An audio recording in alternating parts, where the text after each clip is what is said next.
Welcome back to the Gateway, everyone. Thank you for coming and sharing the story with us. We missed recording last week, but we will catch everyone up.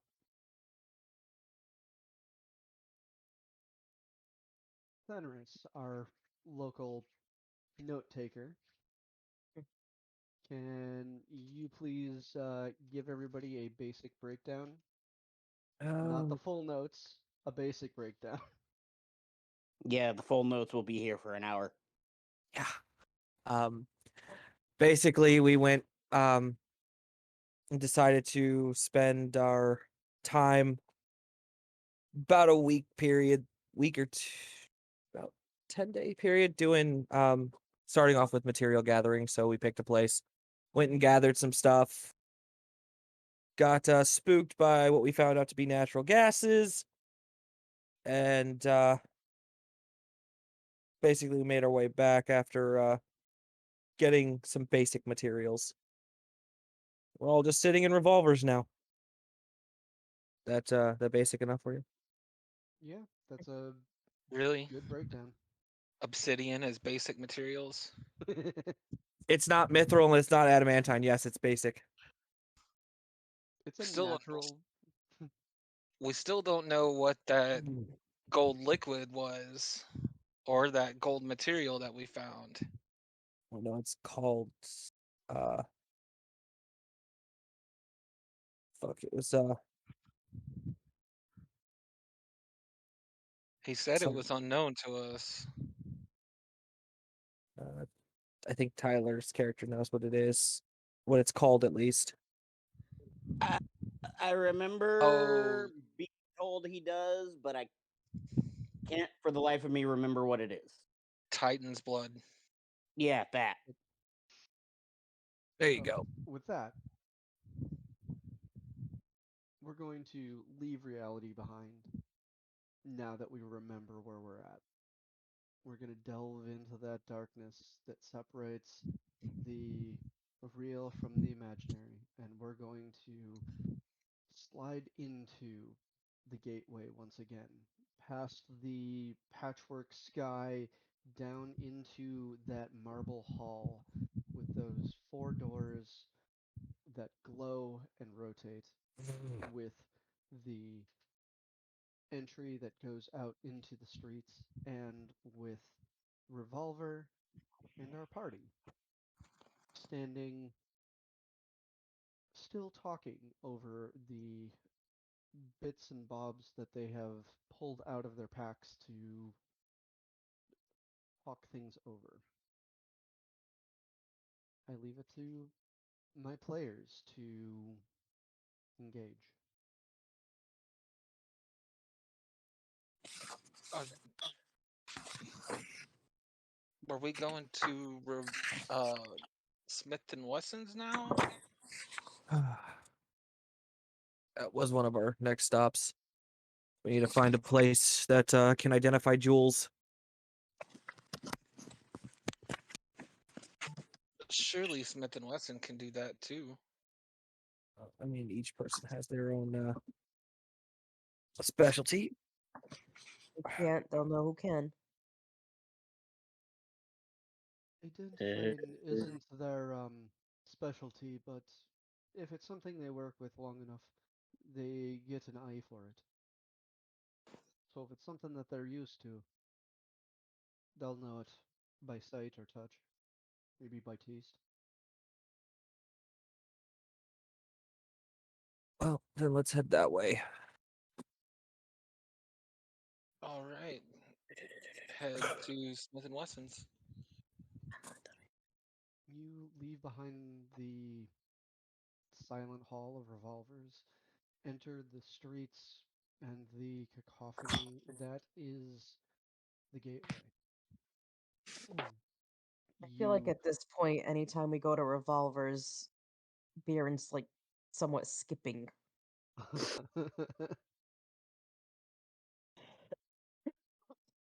Anytime we go to Smith and Wesson, you your mean? Yeah, sorry. your group with hand in hand snakes through the uh, through the crowd, moving at Biren's speed instead of your own. You reach Smith and Weston's with a series of twists and turns. You'd swear this trip should take half an hour. You're there in minutes.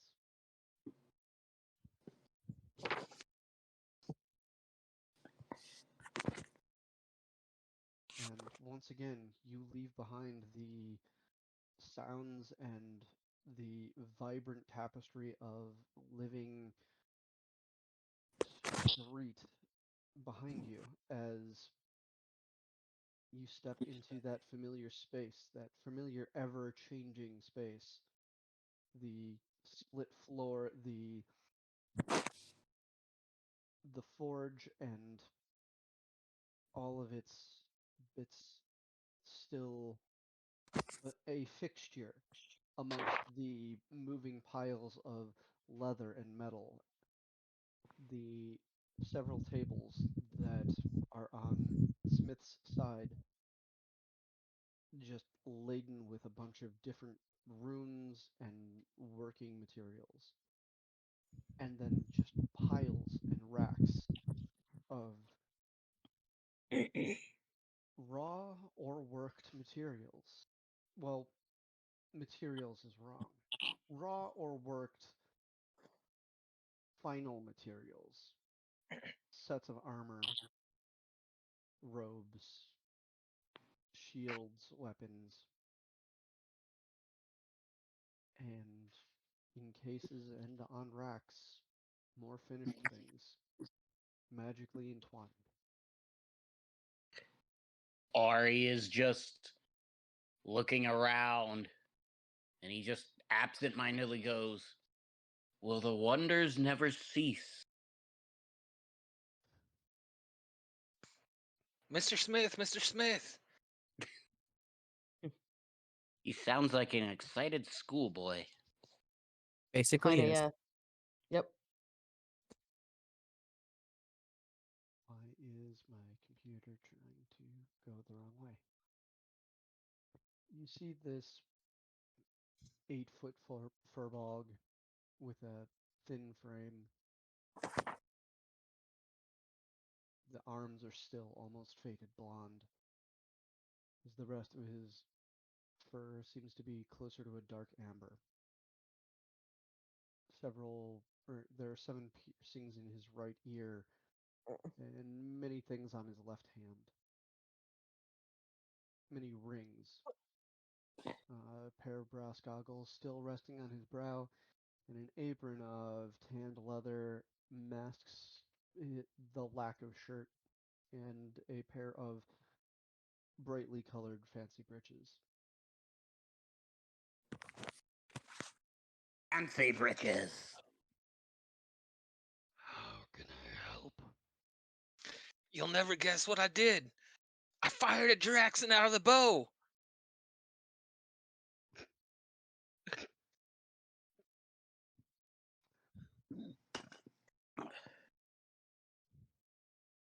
There's a rumble of laughter that emanates from this man that is such a low tone that it reminds you of shifting rock.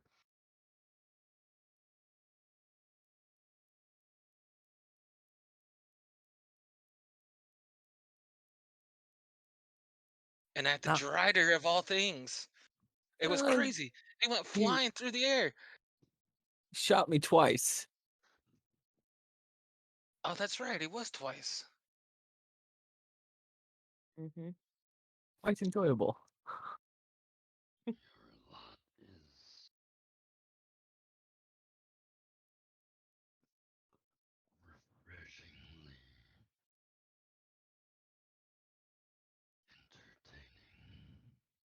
entertaining.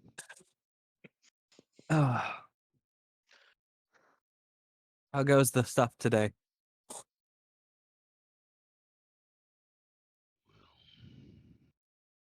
I'm going to, for the purposes of making it so that people can hear me, I'm going to We got you. leave that behind a little bit.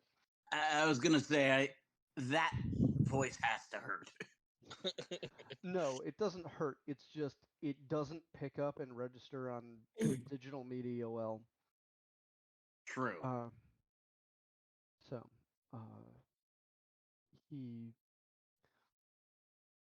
with no extra things that were more immediate, like the things that you have asked for, we've returned to our previous workload. I have about a day or two of backlog. Hmm. Nothing is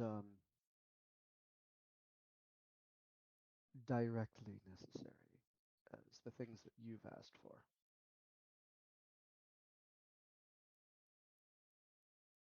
I was wondering if you be able Weston. to. Weston, on the other hand, has just been pumping the billows and keeping things being produced. Fair enough.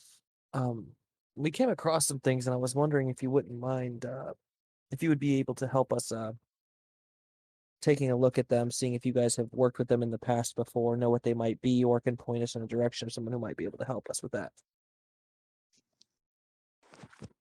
I'll take a look. If I don't know, she might. And if she doesn't, sure we know a jeweler or two. I'm gonna start by producing the hunk of metal that was the thing that produced the Titan's blood. It's golden appearance. As he hefts it out of his bag at 62 pounds of this shit. And Biren will pull out the one of the jars with the liquid, and this came out of it.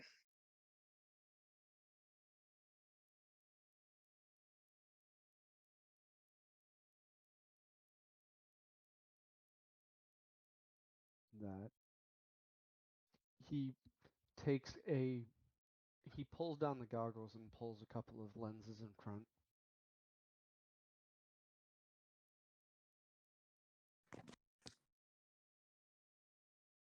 Weston, is that what I think it is?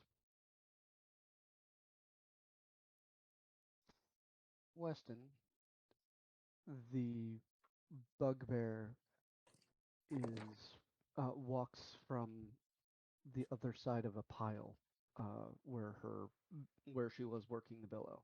Hey, Tormy, Yep, is it Wesson or Weston? Weston.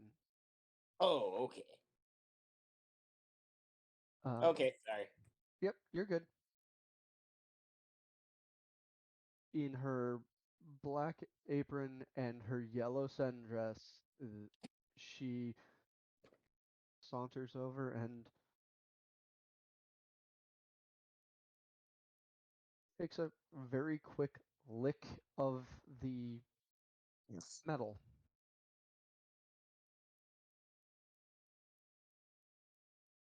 What should be doing with pyrite? Pyrite? Oh God. We pulled it out of a quarry along with some other stuff. I shot it out of the ceiling with an arbalest bolt. That's true. It was quite interesting to see. You see how it's all just very jagged edges and makes up the full shape? Yes. This is fool's gold. So what is this? As he points to the jar.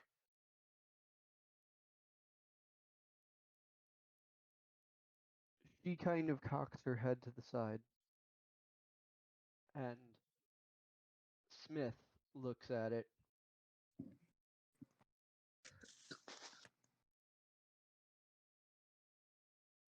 He wets one of his fingers, and may I? Yeah, sure. Okay. He dips his finger in the jar and then pulls it back up, looks at it close, gives it a sniff.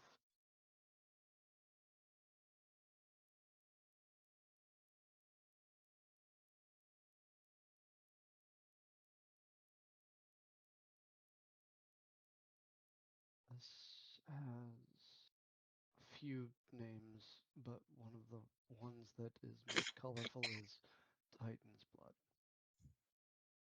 What does it Not do? actually, not actually blood of a Titan. It's also known as Earthseeker.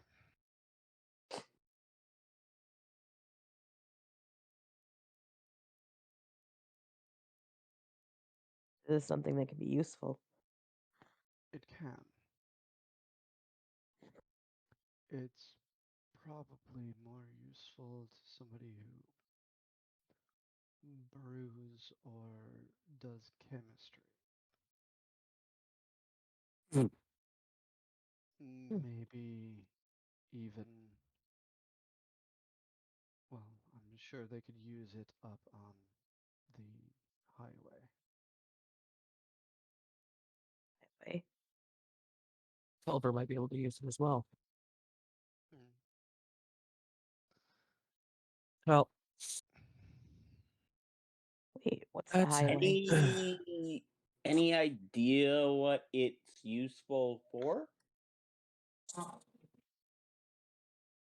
not really my purview.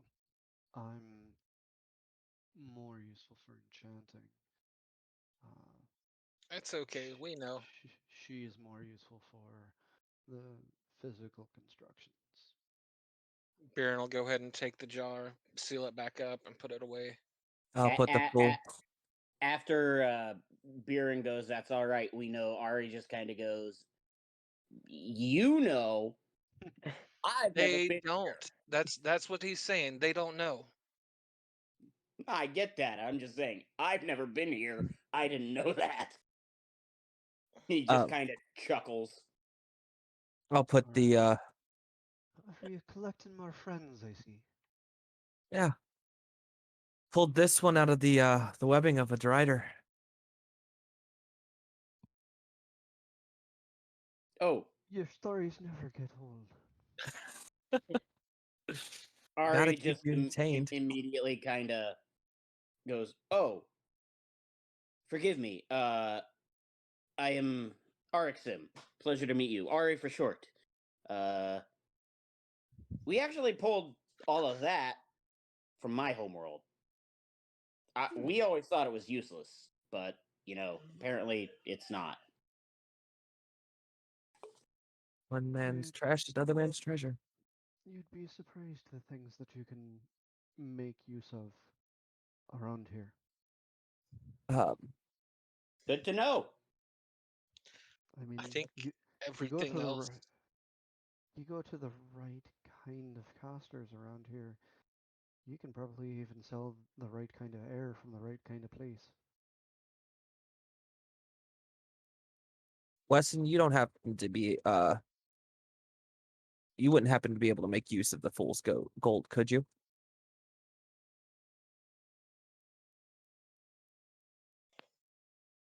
We should whack it again and see if more of the liquid comes out. I think we're more likely to either get use of it out at either a jeweler or at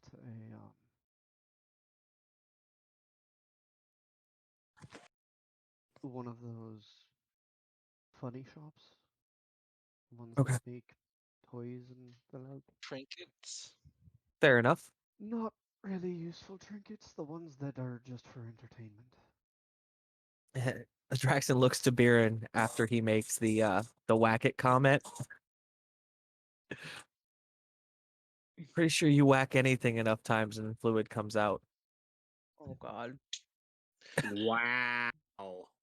he went there. God damn it, Fenris.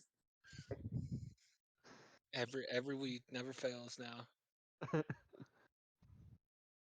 Anyway, when he'll it fell from the ceiling and hit the ground, and it just started leaking all of the Titan's blood. It was spent. Aye, that was inside the. From the way that it looks, there's a large crack in the bottom.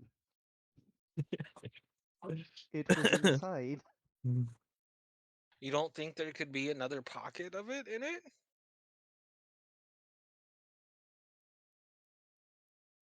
Weston picks up the chunk of pyrite, which is relatively medicine ball in her hands by comparison, and she just kind of shakes it, balances it on one end.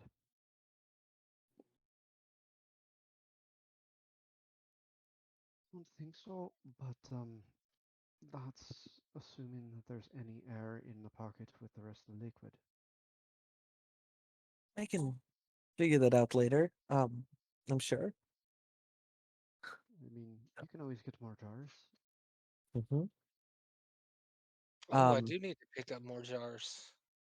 I'm gonna go ahead and put away the fool's gold, the pyrite, and I did say it glittered like gold. I know, and I had that on there. I had that on there. Yep.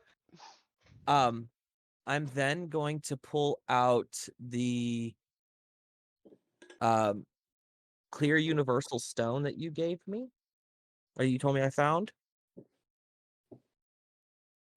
You guys seen anything like this before? And he's going to let me see if I've got one to do it with. As it comes out into the light cast by the forge, Mm-hmm. the effect starts as it looks like a burst of a universe inside this clear crystal. And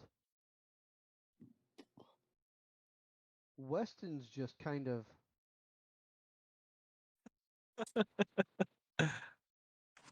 that's really pretty. While That's really well, pretty. I want well, it. while Smith is,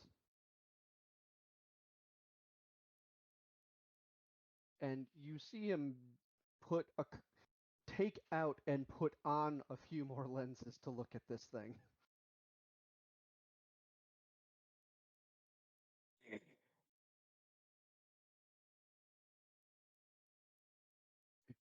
Perfectly honest, I don't think I've ever seen one. Seems like that's a first.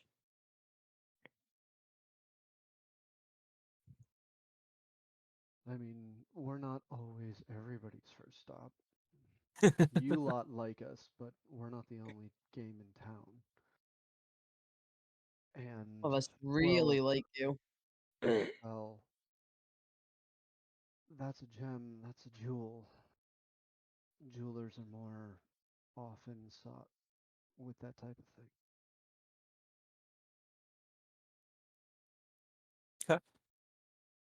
We've got a lot of jewels and stones. That might be our best bet for our next stop. Do you guys have anybody that you would recommend?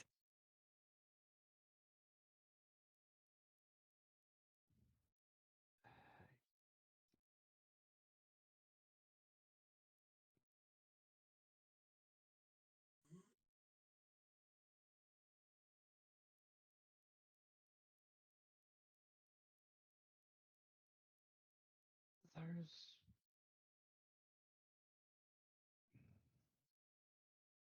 there's Grimly at the edge of between.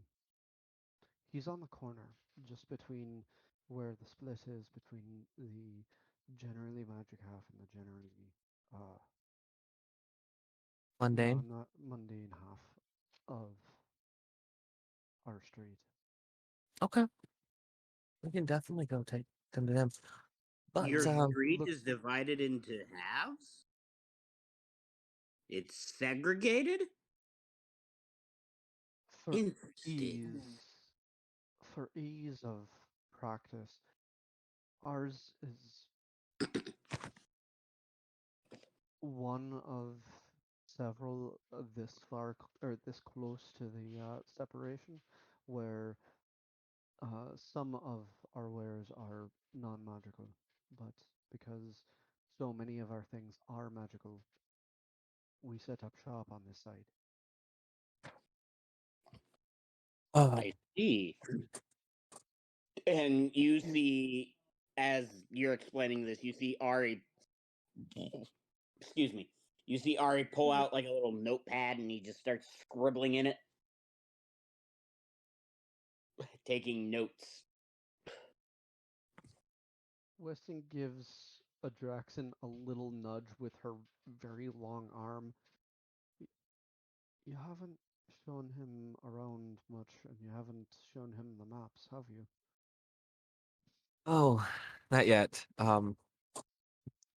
Honestly, just we A Nate. really toothy grin. I was kind of enjoying the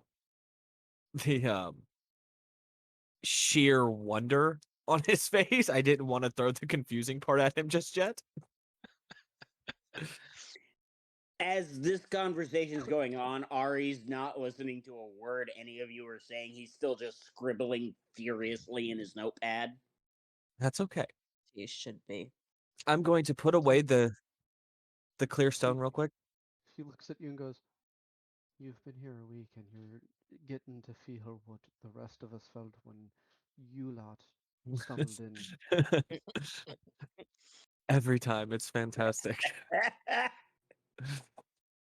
I do That's have great. something for you all, though, if you are interested in looking for raw material to work with. He puts the stone back in the bag, and from that, he pulls out one of the 3 50-pound chunks of obsidian.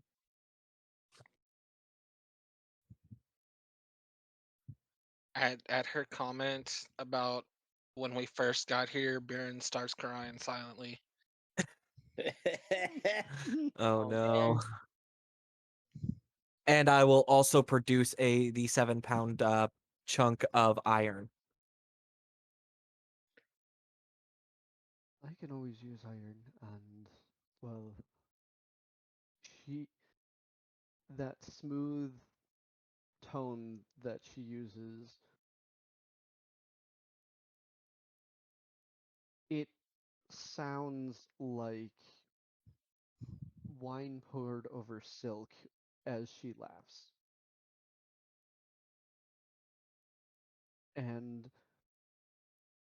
she just looks uh at Smith and goes, "This is for me. You don't get any of it this time." And she looks back to you.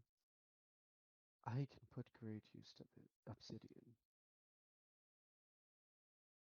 Looks Really? back at him and looks back at you. "He can't touch the stuff." Nice. I'm sure there's a story behind that I'd love to hear.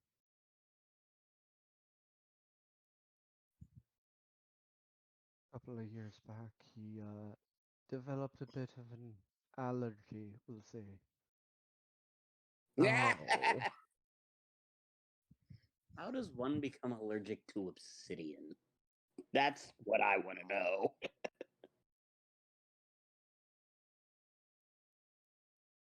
That's a story of adventure and misfortune.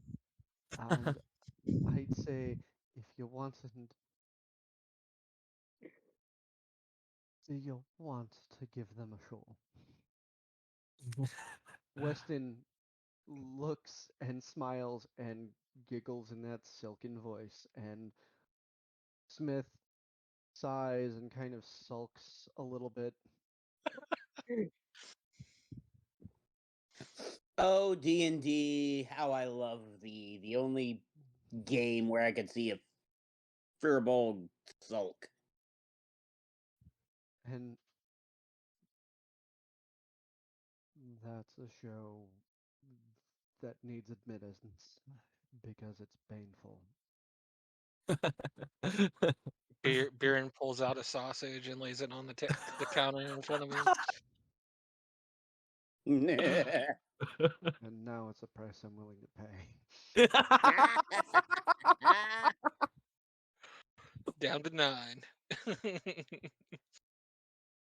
The sausage gets plucked up and tucked into the side of his mouth like a cigar, and he slowly starts chewing on it as he takes a different finger than the one that he dipped in the golden substance and just slowly grazes the obsidian, and a bright light blue flame trails his finger and extinguishes on the obsidian, and his finger lights and continues to grow, and you see him start patting it out, and he sticks his finger into a small jar of that water that you had given him before to put it out. I see. You catch on fire? As this is That's all definitely an happening, allergy. Ari is watching intently, and as the flame builds over Smith's hand, his eyes literally grow to like just as big as they can, and he's like, "Oh my!" And he starts furiously scribbling in his notebook again. Suffice to say,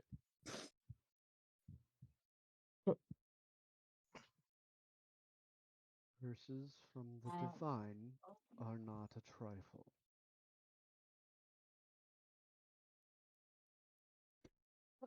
You were See. cursed then.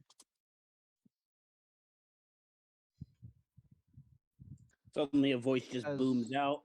"It wasn't a curse. You lost a bet gambling."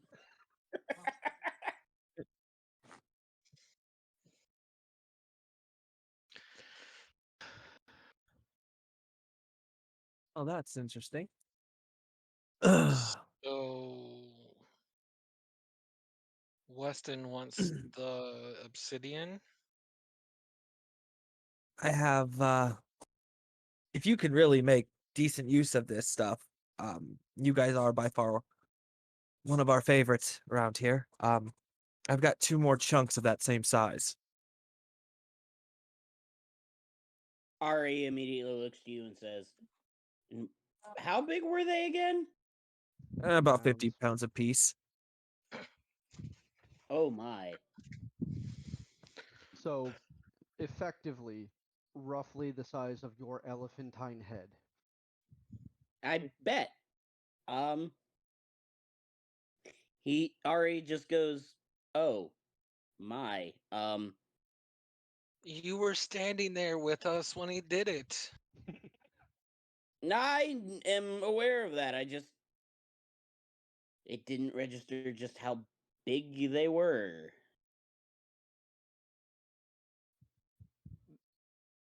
It's been a long week. He's still pumping the poison out of his body, That too. but I can certainly use it. There are a couple of projects that I had put off because I didn't have anything good enough to really make them out of. Fair enough. And, Any well, iron is iron. I can always use that.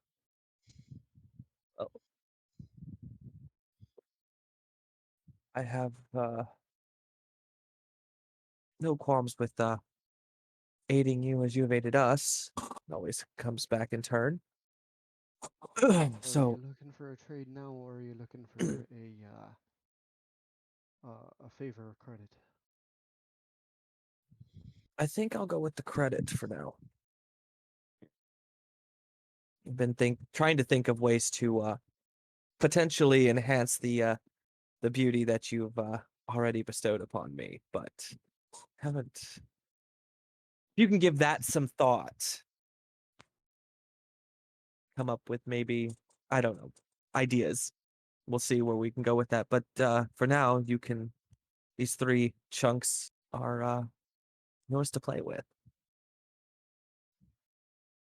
I mean, there is always spreading it amongst the rest of your group.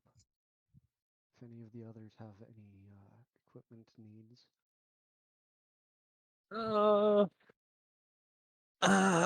The big guy might need something. I don't know. It's Ari just kind of looks and goes, "I'm just a bard. What would you suggest?" Well, there's several things that we can do. What's your preferred defensive method? Uh, Or offensive method, depending upon the way you prefer to get into a fate. I mostly heal with my song, so I try to stay out of the combat as much as I can. If I must, I can use an Eldritch Blast, but outside of that, I don't really fight. one who doesn't fight but carries a blade like that. I'm still quite particular of living. So if I must, I will defend myself.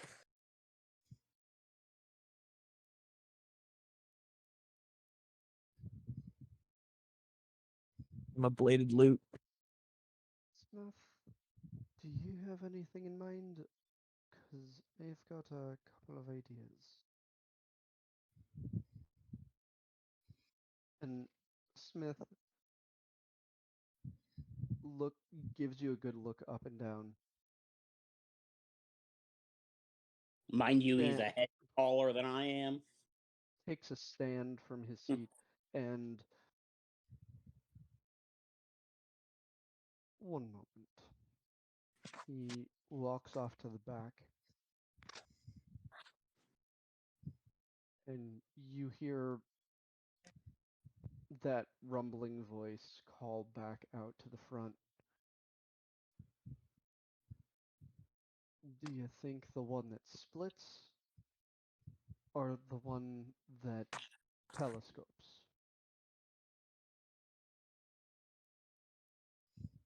And Weston calls back in her silky voice.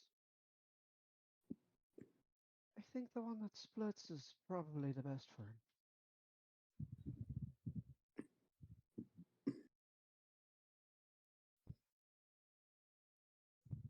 And about a minute later, you see one of the piles shift.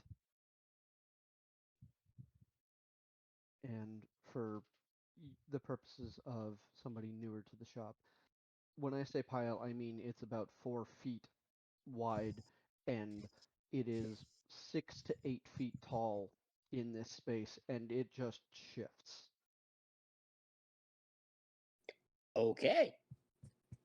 Ari's just looking on like, I'm not sure what's happening right now, but this is cool nonetheless. About 30 seconds go by, and that rumbly voice comes back. Found it. And you see the shape of Smith come back around one of the piles and walk to his table. And you see a square case, not a rectangular case that is on a handle. And he places it on the table.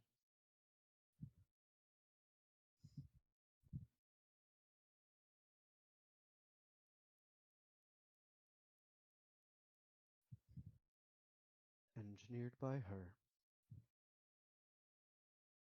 Enchanted by me.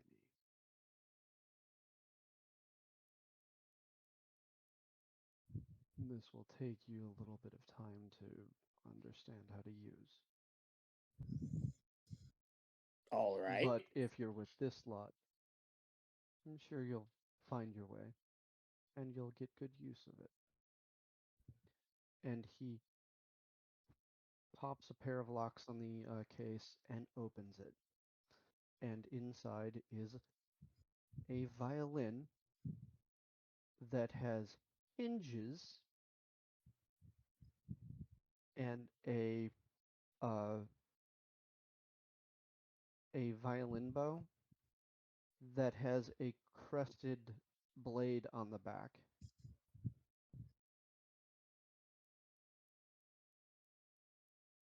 Looking at this with his love for music and his appreciation of finely crafted instruments, he just kind of looks at it and then looks at you, looks at Smith and says, "For me?" The best stuff comes out of this place. You're working with them. They will see to it that if it's misused, it will come back. But coming in here and being spoken upward of by them holds a little bit of respect in your favor. Plus, some of what he just gave us will be counted against this.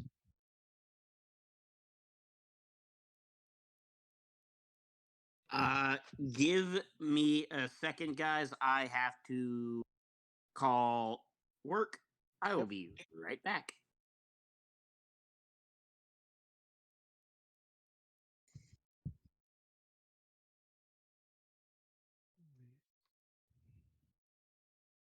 Please discuss amongst yourselves while I send him what he just got. Is it something you're going to end up sending me so I can make it? Mm-hmm. So we have a lot of gems, stones. I mean, obviously the obsidian she can use, but I don't. I mean, like the stone that I got, that white, those pearl stone and the white stone. I think that's going to be more jeweler. Right. And then we've also still got my heaping thing of gems that I've got. We've got the granite, the lumber. Those are things that are probably going to be best used for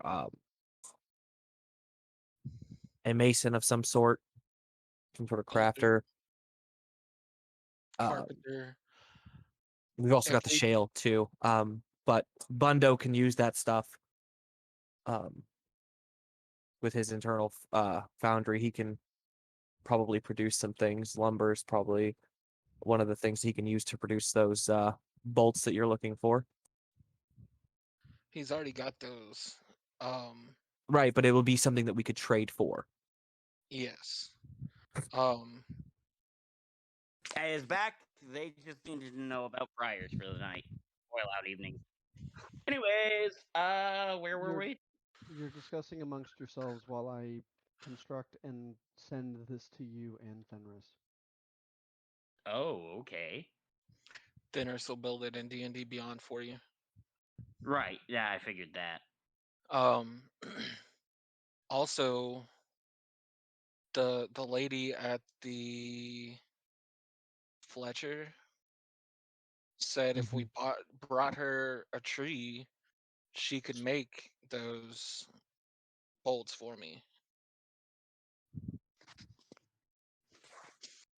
I mean, Okay. We can do either one. Bunto already has them. She would have to make them. And Right. taking this chunk of tree and turning it down into those, I think it'll be better off used with Bundo. I mean, we can always give some to him and some to her. We've got 30 sets of it, so. We're talking about the ballista bolts, right? She was actually gonna make I asked for arbalest bolts first. Okay. But Fair if enough. we took her the tree and said make ballista bolts, I would get fewer ballista bolts, but um, she would make them for me. Bundo actually has, I think he said like 20 compartments full of arbalest bolts, or maybe 30. It was a lot, but 7 arbalest bolts fit into one of his compartments. So he's already got probably a couple hundred builds, way more than a couple hundred. But Damn. he would also most likely have ballista bolts already made as well. And I just Bundo is only who? had You haven't met Bundo Bundo. yet. Oh yeah. Bundo's fun. All I He heard was you haven't met Bundo yet, and then Dutchy and Serb talking at once. I said, "Oh, Bundo's fun." Great. I love fun. Oh, so fun.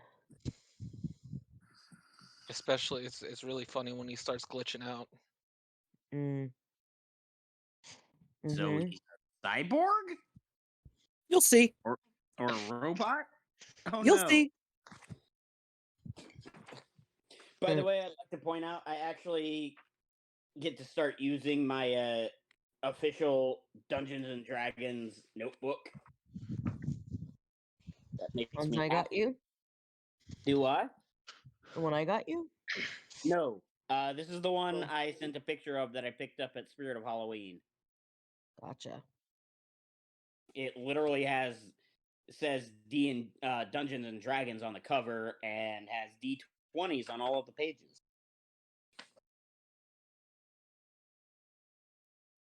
I've used the one you sent me. It's just I've been wanting to use this. The one you sent me has all of my game notes in it.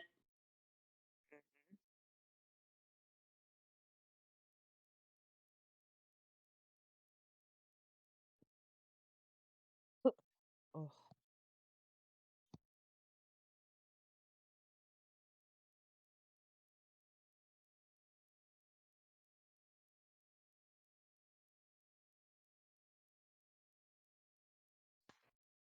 And yes, Smith and Wesson make the best weapons ever. I'm just excited to know about this violin that splits.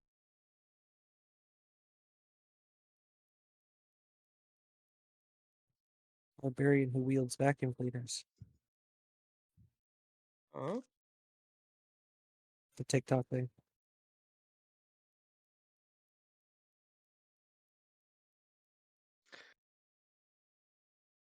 Basically, most of my equipment has come from.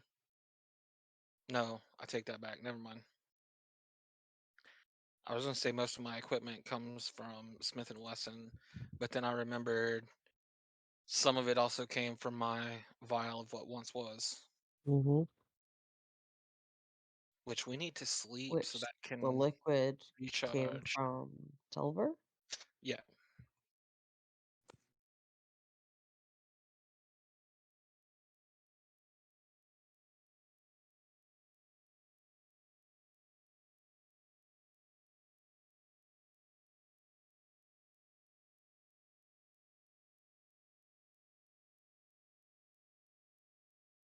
But they gave me my awesome boots and my insane bow and my armor of shadows. So That's the only like actual non-homebrew item that I have is the armor of shadows. too. What? Isn't that homebrew too? The armor of Technically, shadows? No, that came from here. Because remember, that came. Weston gave that to me.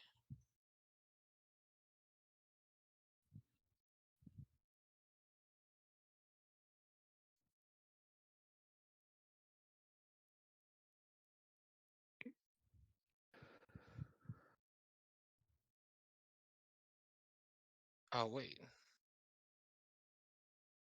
Yeah, because it was just the normal clothes that I use, and the swords and the dagger that I used the vial on. And what did I use it on the other day? Oh, the pickaxe and the shovel. Mm-hmm.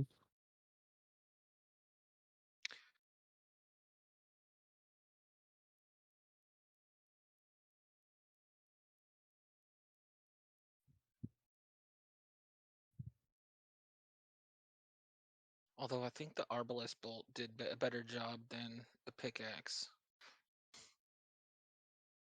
I would say. Too bad we had to retrieve it. Retrieving it was fun.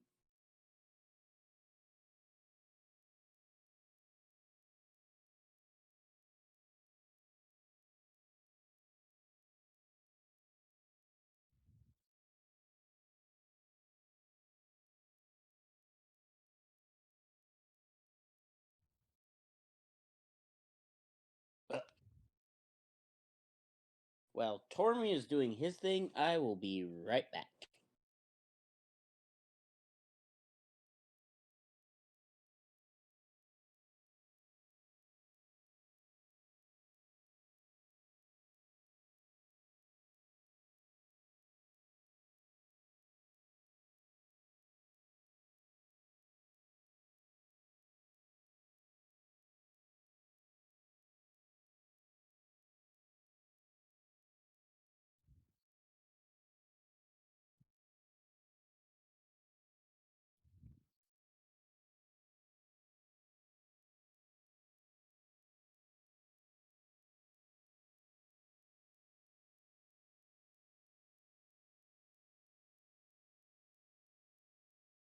Okay.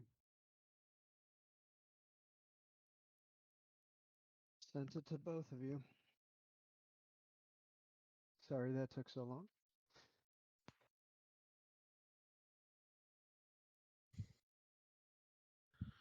Tyler's fault. I know he just stepped off. Mm-hmm. All right. Are you giving her, Weston, all of the obsidian? I'm back. Welcome Yes. back. You have a DM. That is what you're being handed. And so Smith picks up the bow and hands you the bow with the sharp side up and the strings on the bottom.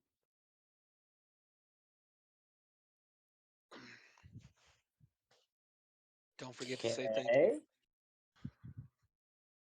Ari just is awestruck as you're handing this thing to him. And he just kind of looks at you and goes, "Thank you. I'll treasure it." For me, do you have any qualms with me splitting this into two separate weapons? No, it is a set, but it takes up one attunement. Okay, well then I'll make one of them attunement, one not, and that they go Yeah. together. Put all of the abilities on the violin and Okay. just make the other thing as a must be used with. Yep. So after you take this in hand, he then carefully lifts the violin by the neck and holds it up to you. I grab it gently. Yep. You feel a thrum of arcane potence here.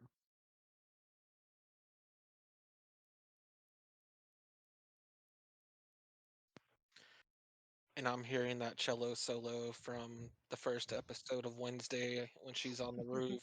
There Oh, you go. Yes. so good. And I just saw that today, Please. so I had to. it's gonna take you a little bit of time to get used to it. But once you do, I have a feeling it will do wonders for you and this group. I look forward to it. Why don't you give it a test? He nods and puts or brings the violin up to his chin, rests it, and takes the bow and then strums a note.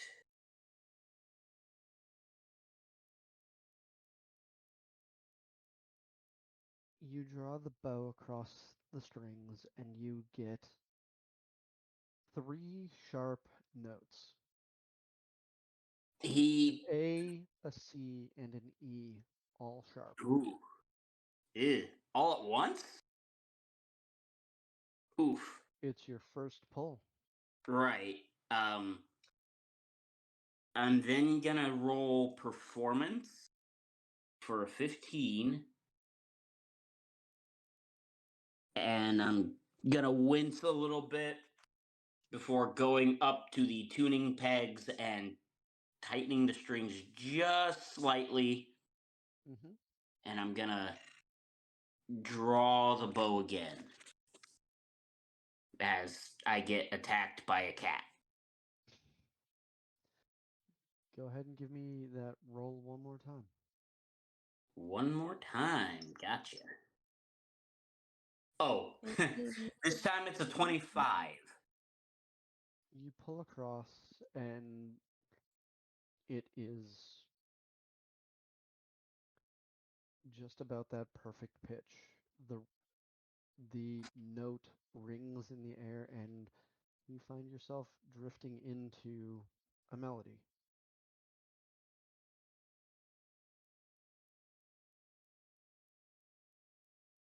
It's one of the finer stringed instruments that you have used. I won't say the best, but I will say it's one of the finest you have used.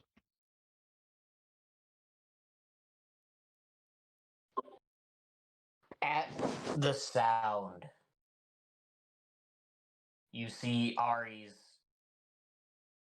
eyes kind of water. And he looks to you and he goes, as he's pulling the violin down and setting it back in the case, he says, "It's beautiful. Thank you so very much." Thank her. She's the one that did most of the work. I just made things a little more interesting after. You should try the other part.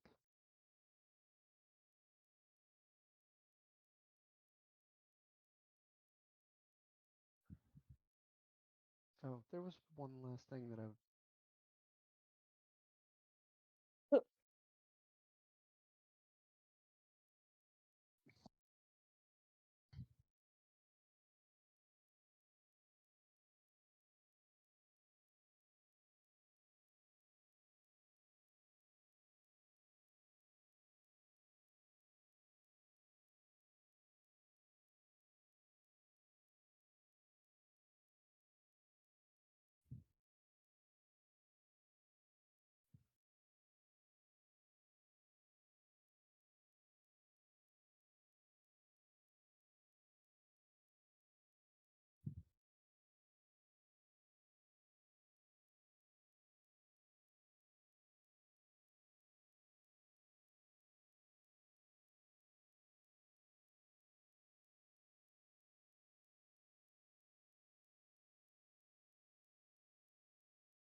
Got one more thing to add and send.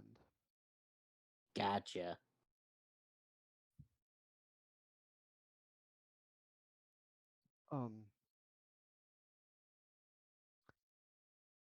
If you notice the knob at the top, give that a twist. Ari does so. The neck of the violin drops and it folds or it unfolds in half. And you take a moment and grip it at the center and pull back, and it is a recurve bow of the size of a longbow. Ooh. And as you pull with no arrow in it, an arrow appears between your fingers above your thumb on Ari.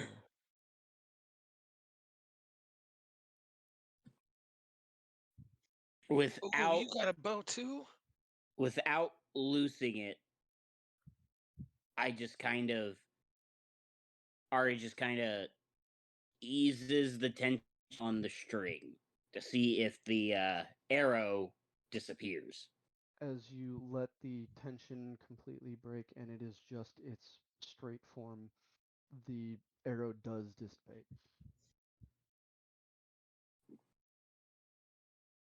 Again, Ari just looks awestruck. And you kind of see him debate putting it down to scribble in his notebook again. But at the same time, he's like, I don't want to let go of this thing. Bought and paid for by your friend Adraxan for the lumps of obsidian and iron. Ari then immediately bows to both Smith and Weston and says, Thank you so very much. I will treasure this. And immediately, as he's rising, flips on his heel with far more grace and dexterity than you would think he's capable of. Eyes Adraxan and then bows to him and says, Thank you for this, friend. Mm-hmm. I will always appreciate it. You're going to be traveling And- with us. I'm sure you'll find great use of it. And then he rises. Okay. And he just goes, I assume twisting the knob again will revert it back. Fold it in place and twist the knob. It's a lock, basically. He does so. As you fold it and turn the knob, you feel a slight vibration as you feel the gap that would surely be there because it is a split item. Mm-hmm. You feel that vibration of it being whole again.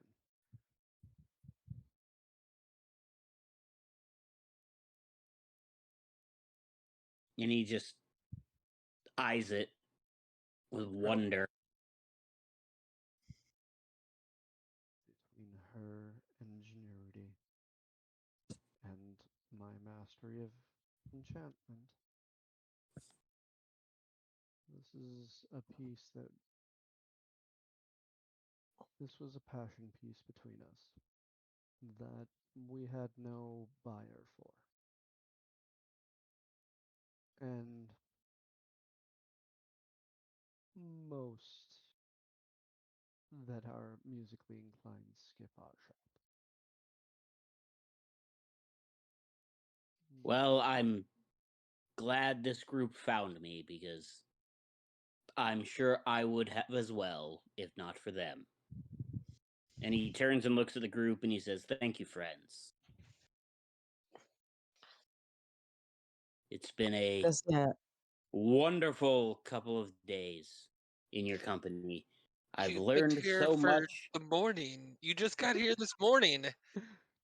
You have Wait, been was it this morning? you have I been couldn't awake. remember the timeline. You have had about 3 hours of time awake with them. Okay, We're fast. it's been a wonderful day so far. It's not over yet. We'll retcon and say it's been a wonderful day so far. Works. So now we should Now go to over the the table jeweler. real quick. Yep. Over the table real quick. Damn, Tormy, you were giving Caro a run for his fucking money.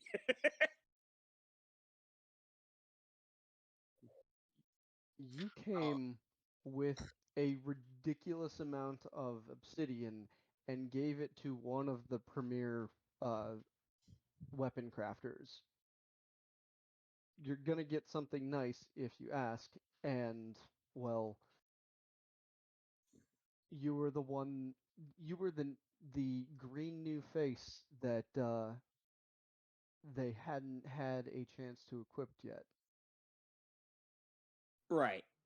Well, I'm just saying. Now, Caro's gonna have to come up with something for the other parties. Should I send him the I'll do stats on that. my bow? Please, please, please do, but at the same time, please don't, because I'm probably gonna get a break. Actually, you can see him if you go into manage inventory and type in the missile launcher. Mm. It'll show up. Oh. Okay. I'll have to look at them later. There's a reason why most of this doesn't carry over directly to the if this stuff just fell off in Orland, I would have already failed at what I told you I would never do. Fair. So, falling back in. If Biren gets himself and back to his home city with what he has now, he would own the city. What is Buren's home city? Anlin. Oh Lord. Was that it? Yep. I couldn't remember.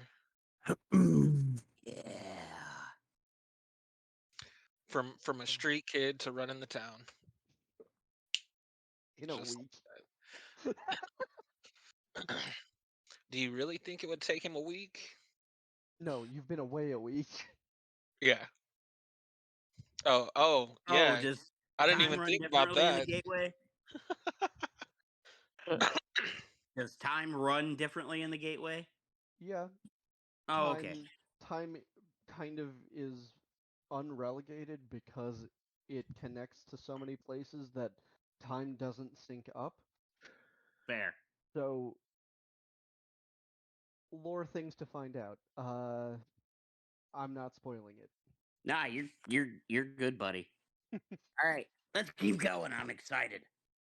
There was one place that we went to that we were there for like an hour, and it only like 5 minutes had passed in the gateway. And Oh. there's been a place where you came back and it was 2 days later in the gateway and you had only been there for 3 minutes. Yes. Oof. It is one hell of a thing to try and figure out. You sleep when you're tired. When we're all tired, we go to sleep. And when we wake up, we start everything over again. We can only go through revolvers 3 times a day. And we've already New done it locate. twice. New locations locations. three times a day. You can go through as many times as you want as long as you're not learning more than 3 new locations. That's right. 2 new locations. 2? Yeah. Okay. Remember that 3 thing happened. It's pushing it. That you start leaking out of the ears. No, the 3 thing happened because the first one wasn't the normal route. That's right. Oh, that's what. Okay. Okay, Oh, Tyler, Yeah. go into your character sheet for Ari. Okay. I'm there. Go to your items or your inventory and go to add items or manage inventory. It's in there. Manage inventory. Gotcha. You're gonna add to your. You're gonna look up and add bow of sharp notes, which should be like a +1 rapier. Well, I mean, it would help if I could type. Mm-hmm. But I put bow of shape notes. Bow of shape notes, yes. Okay, bow of sharp notes. With the Added. violence. And then violence. It's violin-CE. Just so you're aware, these items must be used in conjunction with one another. They cannot be used separately, except for if you're acting with the bow or the rapier. Right. The items pretty much are bound together. I just did it this way for ease of access when you're looking Right. at your sheet. Fair Um, enough. So The the rapier is actually bow. the mundane parts are accessible at any time. The magical parts all require you to be attuned. the violin is the only one that has the attunement, but they both are basically that same attunement slot. Right. What you will notice is on the violin, everything that is available to access via listed under the magical abilities. When you go over to the bow of sharp notes, which is the rapier, only the stuff that pertains to the rapier and it being a violin bow are listed under its magical abilities. Okay. So each one, they have to be used together, but the violin has all the stats. The rapier has just what affects that thing. Gotcha. And you should be able to use both of them without any disadvantages or anything because they both come with proficiency in their their weapon type. It's So a those good thing that I can- Yeah, none of my skill checks have been given disadvantage.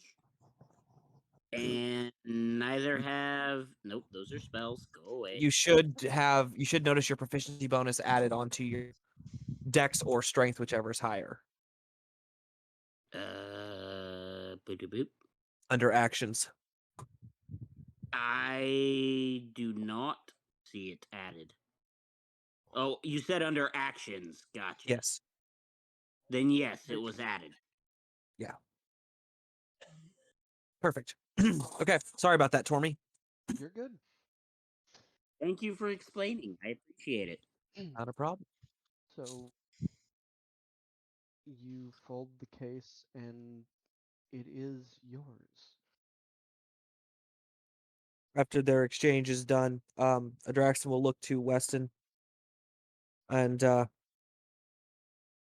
his hands the blade or whatever. I'd be glad to hear them. But unless anybody else needs any kind of booster at the moment, I think for whatever's left, we'll do the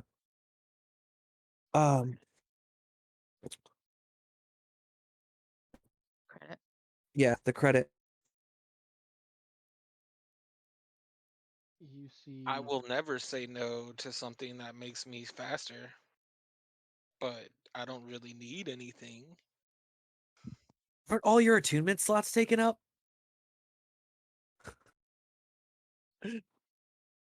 Yeah, but I don't use the blade really. Because you run away from everything. Yeah, It's we not don't need my to. fault, We don't it's need you to scary. run away faster. You have a hard enough time keeping up with you. Yes, The but killer rabbit is think not going to get about you. think about what could happen if we all needed to move quickly. If I had enough speed to pull everybody and I still be think that's a faster, speed thing, right? Uh, Isn't it? Okay, but enough speed to pull everybody isn't the issue. It's enough strength. Well, they You're have gonna ways pull to a fly, 70 so foot, they won't. 350-pound Loxodon on top of everybody else? No, you're fucked. Thanks. Thanks. This is how Vidar got started. But she Mm. has wings. He has a glider suit. That would kind of counteract their kind of weight because they're already flying. Exactly. I have none of that. Oh, that's why he said you're fucked. Anyway, Tormy, what do you? Different fact. I'm just gonna become a dark paladin of the Lady of Faces, and I'm gonna fuck everything up. It's not very nice. Different fact. Adraxon, you turned down the idea before, but looks to Smith looks to Biren. I have a belt that doesn't really help one's strength so much as lighten the load. If Fair. you're looking to deal with carrying things more than getting up close and personal, and you're looking to step away from using a blade that The is ant drawn to belt. your soul. The ant belt.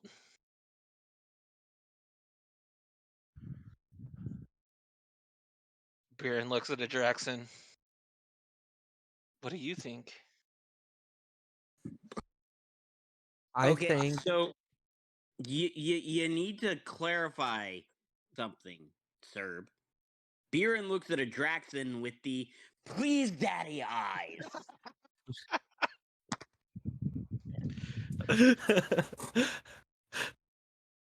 You, um you said you have a knife that you don't use. You have a shop right here you can trade into. Oh my! But what two blades do you have again? the ghost blade and the assassin short Assassin. sword. They're each one blade, correct? Yes, but the assassin's blade isn't attuned. The ghost blade is, and that's the one that passes through all armor. Damn. So I don't really want to give it up. It's a thing to think about. I'm Uh, not gonna press it. Ari, as Do we? we're all, conversing and whatnot,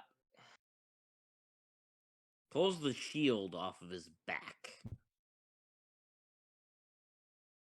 and offers it to Smith, and he says, I need nothing for it.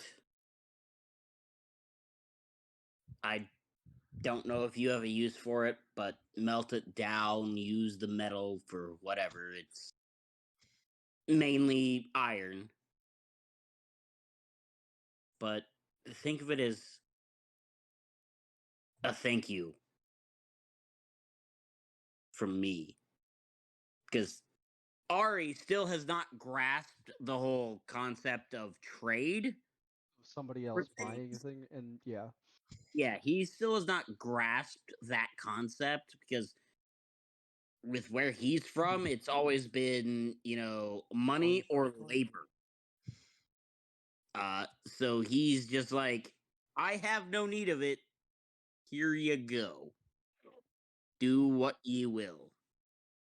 It smiles, taking the shield, hands it across to Weston, who inspects the work. And she's, I can use this for a nice start on something.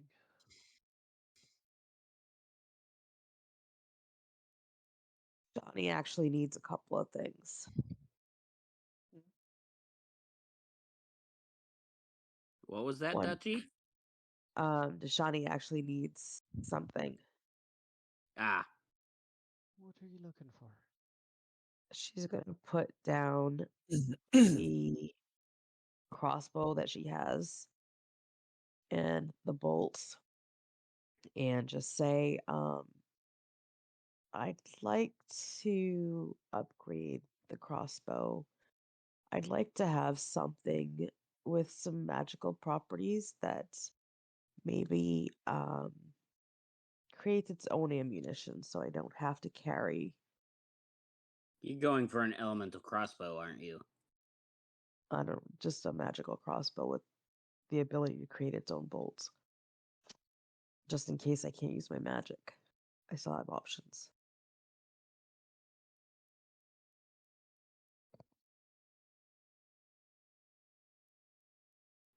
If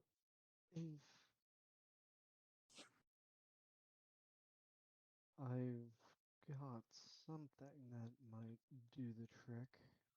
Are you looking to trade these things in part of the credit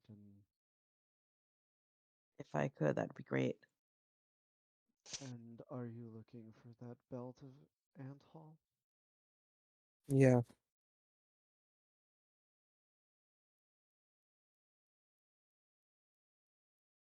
I'll be right back. And he gets up from his chair once again and walks into the back. Over the And by table. back, it is just one large space. There is no separating wall from the back. It's just the piles get thicker and bigger the further back you go. Over the table. If I'm pulling someone with me as I'm running with the belt, would that not cut my movement in half? You have not been, or you've not had the full explanation of what the belt does. Okay. You were only told that it would help with carrying capacities. And there was other items that go with it that also add to There it. were stronger versions that do more. Oh, I thought you said there was like 4 pieces, There's 4 different 3. items, or There's 3. 3, but they're stronger than the belt. You don't have to have them all together. But if you stacked them, they're fucking stupid. Yes, that was it.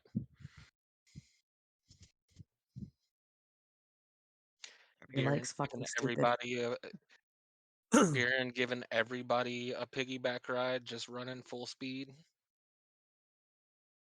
So Smith goes to the back, and you are given about 10 minutes worth of time to talk while Smith is flexing that shield that she was handed and pops a couple of dents out of it using just her thumbs and puts it off onto one of the piles that look like materials that have not been worked yet by comparison to the piles that she has obviously put effort into. Some piles are shiny and just they look like they are ready to be traded. And then there is generally a few piles that look like they have been worn or used and they're not polished. They're not heavily worked.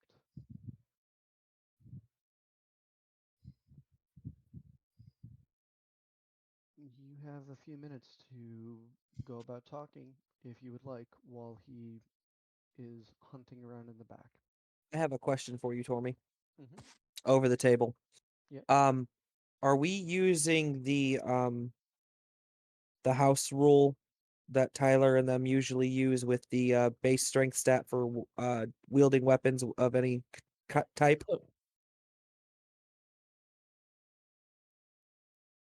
Sure.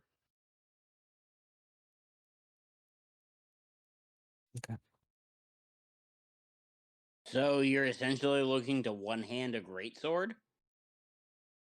I don't have a great sword. I've got a Wave's Edge.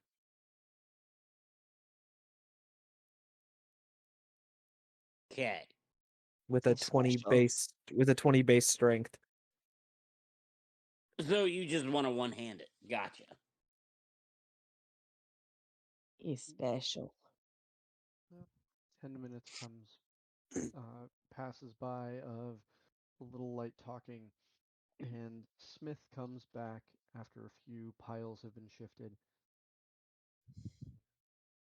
And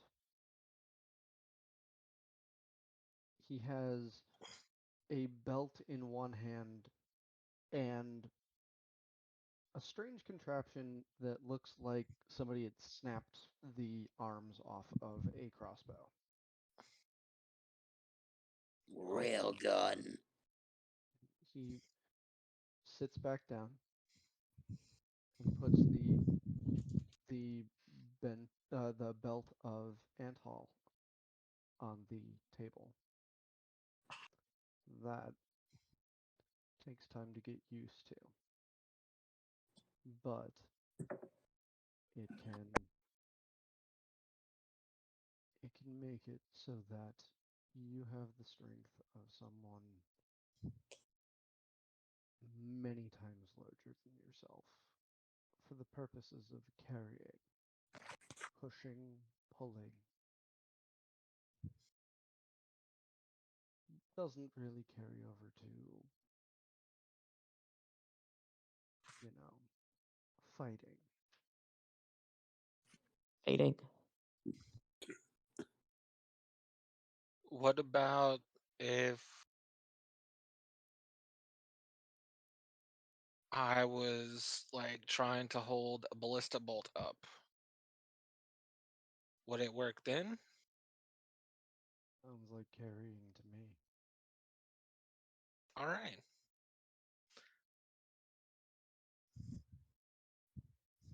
It'll work if he's trying to kite us.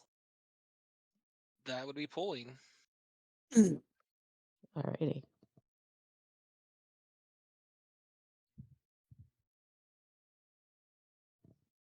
So I could take the whole group at my speed.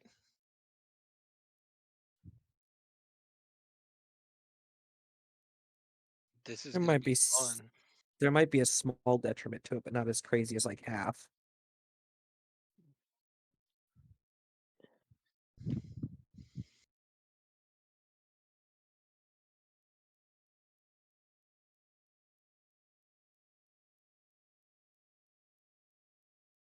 Baron will pick up the belt and take off his fancy belt with the compartment hidden in it and put it in his bag and put on this belt.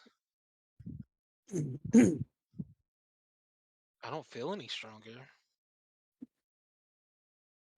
Says it's gonna take some time to get Try to used pick to. up. Oh, Try to pick up a Draxon. that's right. I've It's, got to get it's an used to it. attunement item. Yep. Oh, You can build it in there for him and let him know when it's ready.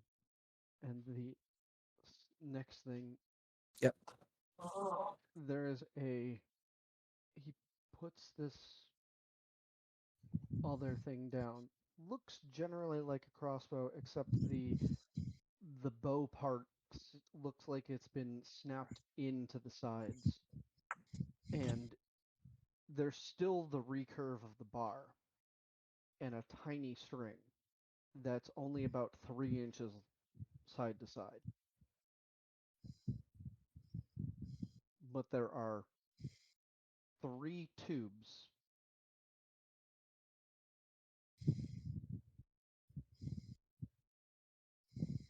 you're looking for something magical to replace your crossbow. if possible.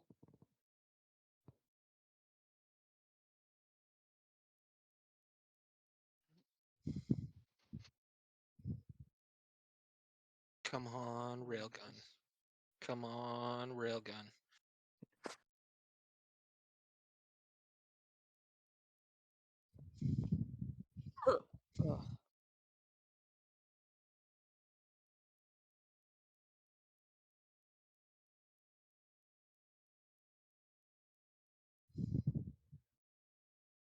Ugh.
What thoughts are running through your head, Ptolemy, that are scary?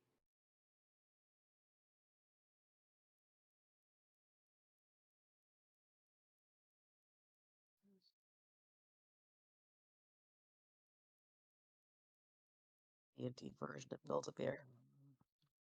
Pretty much.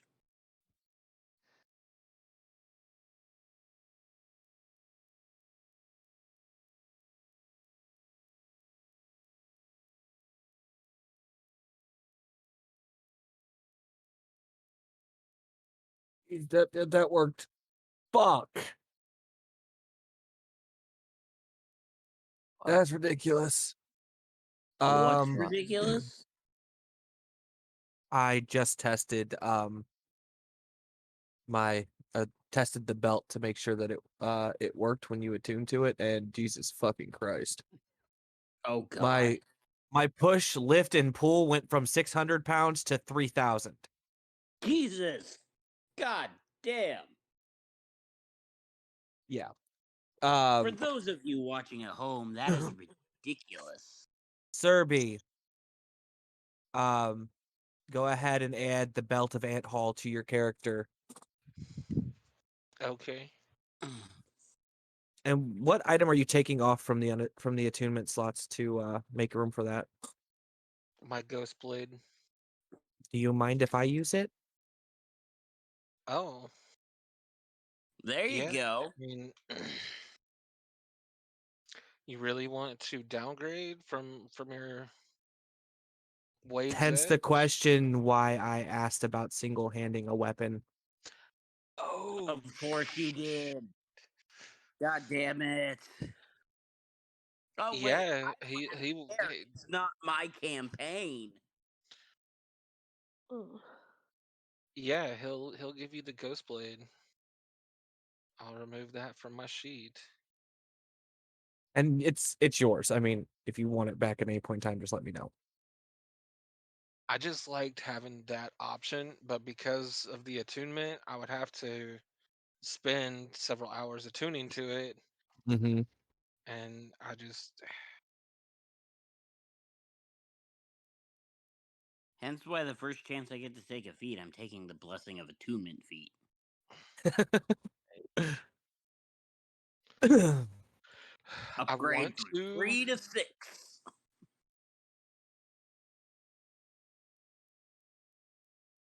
All right. You want to, but what's stopping you? There's other feats that he wants. Yeah. Fair. Well, officially, Adraxan has the first item that Here, requires sent attunement another on thing his. for Dutchy's character. Yep, I see it. Adraxan So- officially has the first first attunement item on his list. So I mean, so does Ari. Where does it show your hauling and stuff? Uh, if you're looking at the computer, in your inventory, right underneath where the inventory tab says, it says weight carried. Yep. Click on it,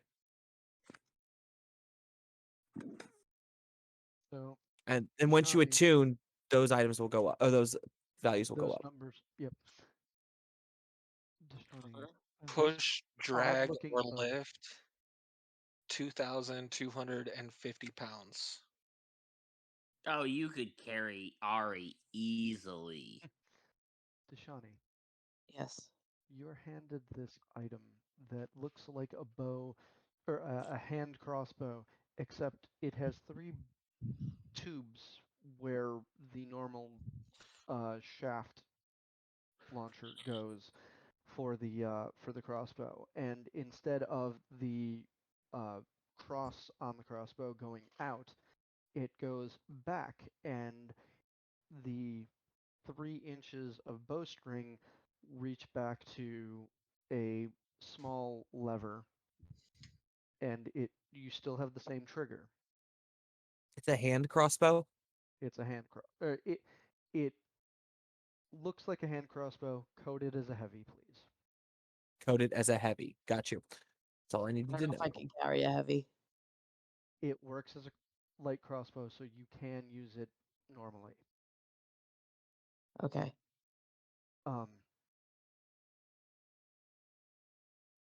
He hands it to you.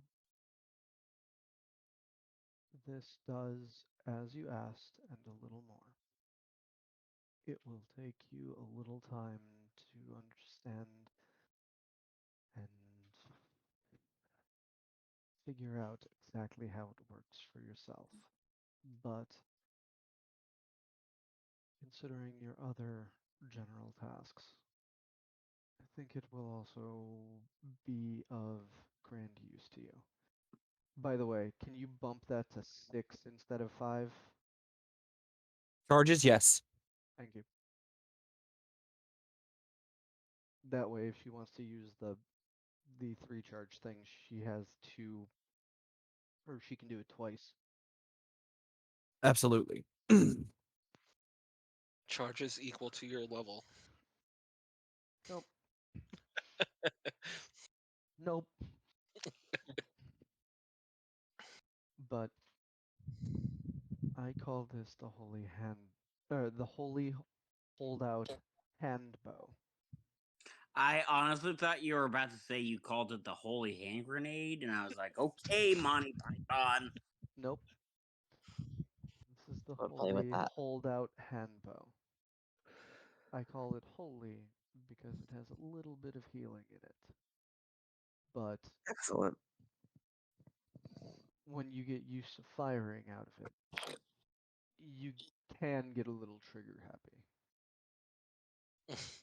I had a target back there that I liked testing it on when we first finished it. The target is no longer in existence. Johnny just grins. I can understand that one. You can understand a lot of things.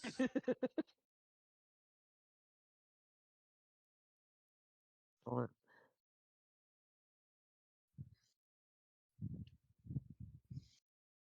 I expect that you will all need a little bit of time to truly understand how all of these will work in your actual day to day, especially considering how most of you seem to be rowdy enough to get into some sort of fight at least every other day. The bard just kind of goes, not me. Well, it's pretty much every day at this point. You've skipped 2 days this entire week. It's one Ari just kind of charge. horrified at you, like, really? Yeah. Just kind of waves at them and goes like, "Well, you are all walking in still a little bloody." No, I'm Um, not. I'm okay. I think I'm okay. Shani's a little bloody. You are healed up, but you never cleaned off the blood from the last time you fought. It blends in with the black. It's all right. It goes from matte black to that, or the parts that you have that are nice and not white go from matte black to shiny. Maybe. It absorbs the darkness and the blood. It'll be okay. Shiny. for me, just for the sake of her being able to use this and you having me code this as a heavy crossbow, I'm going to go ahead and add proficiency with heavy crossbows to this item. Just to make it simple. Yeah, it makes sense. But hand crossbows are simple weapons, and literally everybody has access to simple weapons. Right. And it's all good. But You just yes, wanted damage from the heavy crossbow and range. and range. Yeah. So did you want it to have the light property then? Yes, please. Okay. Will do. Perfect. And if you can No. remove the if you can remove the two-handed property from the heavy. I might be able to. Let me see here. Ignore weapon property, two-handed. Thank you. Yep. Now All that right. we all have our equipment, we should head to the jewelers. All right, Deshani, holy holdout handbow is ready to go. And you're also handed a silver square coin that has uh Smith's face on one side and Weston's on the other. Gosh, I will put that in my inventory so I don't forget about it. This is your credit. Awesome. As much as we're in here, I think we all would remember our credit. Right? Um, So, how As much did Mhm. all three of these pieces cost us in the obsidian? Everything here, including your trade-ins, you still have 50 pounds of obsidian worth of trade. Okay. Worth. Because Weston can use it to great effect. Are you two travelers by chance? Really? I it's haven't. not coming up. I It's a haven't- blue item. Yeah, I'm just typing in holy and it's not coming up. Refresh. We haven't It's been showing up out on mine. in a few months. Would you happen to have anyone who can fetch you materials? We do that. He just kind of waves at the group that's here. Outside of our group. There are several groups that work with us. There are also we have some that come in through the docks. Over the table, we kind of get preference here because we bring them all the good shit. Fair. That's Um, why we're getting crazy, insane weapons from them. because they realize the better they equip us, the better stuff we bring back for them. Stormy, you have access to her character sheet. Yeah. Can you see if you can add the Holy Holdout handbow to her character sheet? It's not coming up when I try to look it up.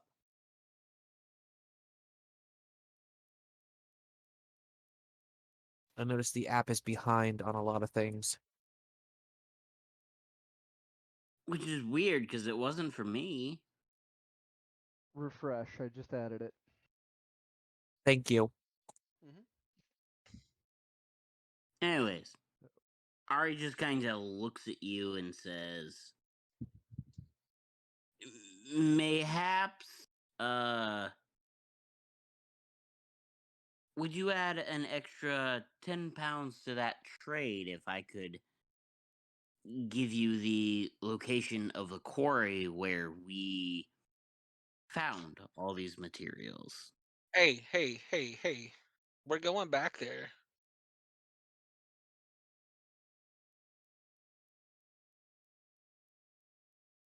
Locations do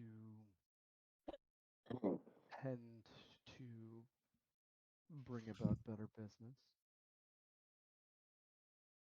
I have a different token for that. Ari's gone into straight bard mode at this point. And he goes, I can tell you exactly where that quarry was. But we'll need something for it, as I've already asked. And he is. Oh, where is it? Hold on. There it is. He rolled. Ugh, I don't think it's gonna work, but he rolled a 15 in persuasion. Over the table. Are you really gonna fuck us over on this? Piece of fucking shit. It's not. No, Tech- I'm not. It's Ari going. How can I repay them? I can tell them where everything is. It's not a trying to screw people. He's not thinking of everyone else. He's thinking of how can I personally repay them. It's Because been less he than is half an hour. absolutely in love with the violin he was given. It's been less than half an hour since we discussed going back to that place to check out everything. Okay, And now so you're I about to give up our location. no, hold on. I don't remember us remember that at all. So retcon everything. He hasn't said a fucking word. Okay. Don't remember a damn thing about going back to the place. So nope, Ari hasn't said shit. By the way, Weston, Hmm. you one of the few times that we were in here, you supplied us with some thick leather gloves and some masks that would help with inhalation problems. Hey. Do you have anything that could work with him in his trunk? Nice. Yes, point out the elephant in the room. Thank you. That silken wine-like laugh trickles through the air again, and she walks back into the other side, past the back of her forge and into some of the piles back there. And about 3 minutes go by, and she comes back with a pair of thick gloves and tosses them, and then unfolds the largest plague doctor mask you have seen.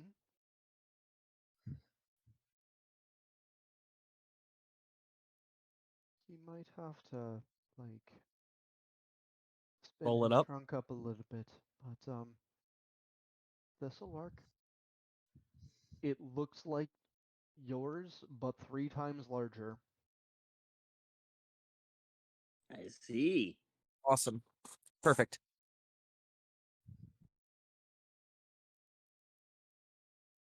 For your purposes, it's one of those masks that um, starts just below the eyes and goes down. It is a broad beak that comes down to about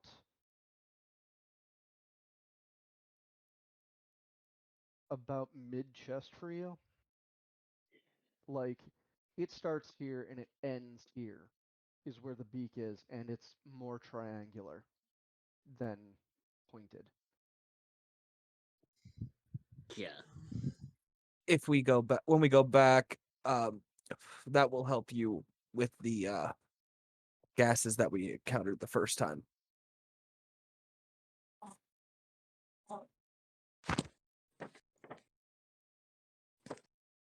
Ari just nods and says, "All right, fair enough."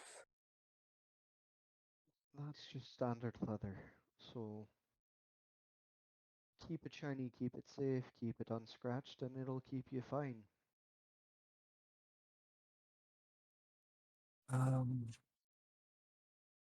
That's everything here, right? I do believe so. Let's go to the jeweler that On the corner. yes.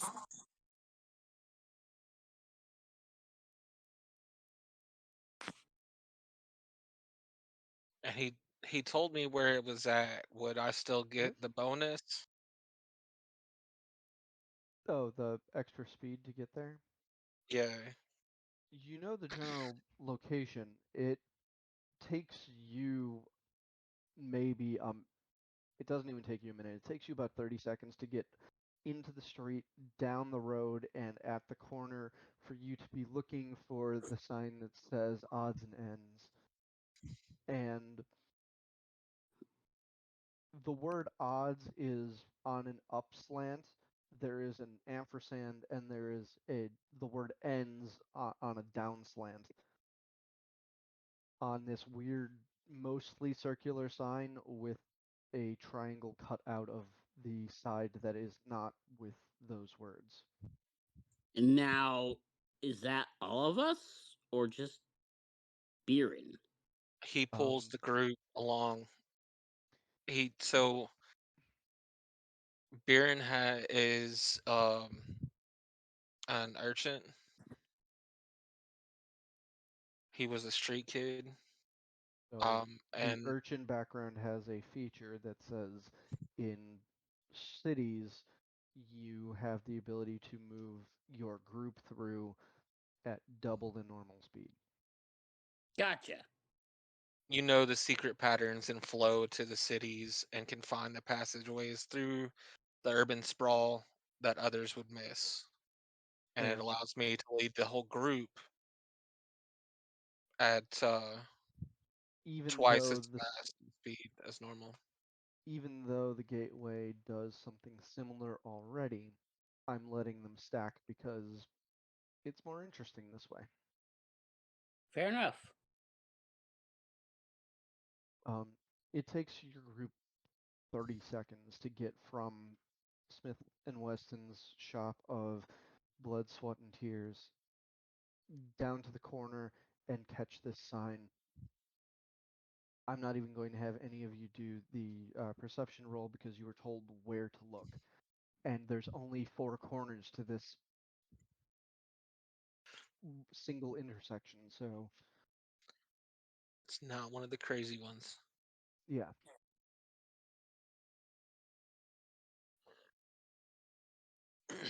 And it is a wooden building that looks like it is uh,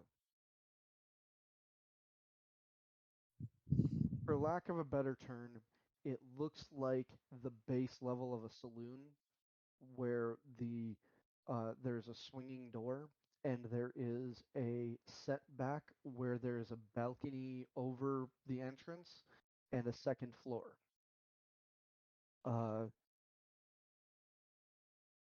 Stepping through the swinging doors, you leave the cacophony behind and you hear the squeak of those doors. And inside, you see just there are 3 levels of cases and several large display cabinets that are just lined with stones and jewelry and fineries here. There are even small statuettes in different types of crystal and metal. There are no open tables. Everything is below glass of some sort. And at the far end a there is a small creature with a bulbous nose, large ears, shocks of different color hair, a jeweler's lens over one eye, and they are. You hear a little bit of whirring, and you see them kind of balancing a little bit as they are looking at something and then putting it down and writing it in a small ledger book.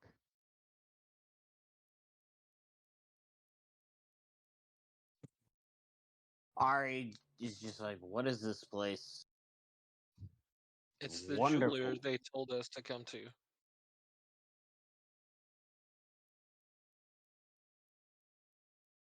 As this creature hears you starting to talk as you enter this place, he spins almost as if in a chair that could turn, and there's a wide grin with several teeth missing that have been replaced with gold, silver, and jewels.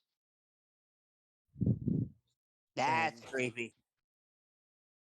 and hello, hello, hello, hello, hello, hello, hello, hello, hello, hello, hello. How can I help you? You were told by Smith and Wesson that you were the person to see about jewels and materials for the like jewelry. That'd be true. Are you looking to sell, or are you looking to buy, or are you looking to identify? A little Yes. bit of the little bit of all, more so of the identify and the sell variety. Uh, Depending on what you have in stock, buying maybe trading may be an option. I mean, it's all a trade. It always. So, let's start with, as you see him come out from behind the desk, and it is a stark contrast of just below the waist, there is a mechanical shelf and 3 mechanical legs that are bending at odd angles to carry him along in a very odd locomotion to come up to you. The rest of his body is only like 2 feet tall, but these legs add about 3 feet to him. Okay.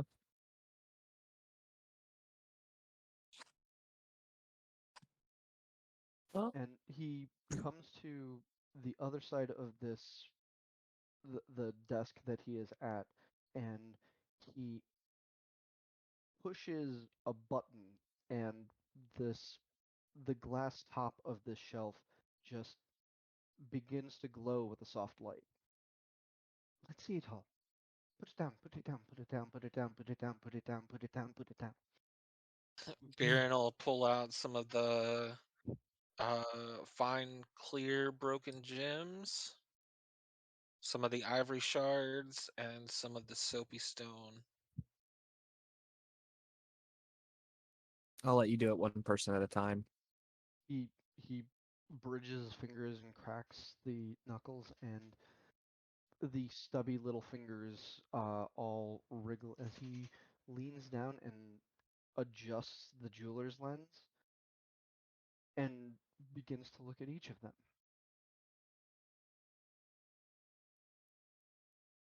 That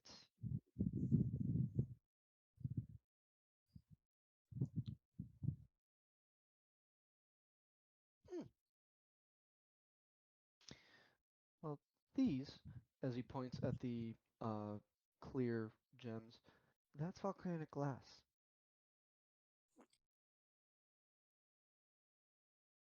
I'm sorry, it's what? Volcanic glass. Hmm. Sometimes Interesting. it's not really always from volcanoes. Sometimes it's such great pressure in places of granite or sandstone or um, uh, other other very meticulous kinds of stone, and they rub together and they are put under such great pressure that they crystallize. They're often found in places of volcanoes, but it's not the only place. And he picks up this tiny bit of it, and it's called that volcanic glass because it's often found in places of high pressure and heat. But they do end up getting found in other places that are just very, very high pressure. And, well, they are very, very good at being used as, and you see him hold it up between you and him, and go ahead and make a perception check. All of us, or Anybody who wants to. Taking the net. 24. bet? Oh fuck! My first roll of the night is a nat 20. Nice. Thank Inari. These are the dice she sent me. I got a 4, so that's useless. Total of 26 on my end. That's two. Anybody else? You don't have to. You can say no. It's straight perception. Mm-hmm.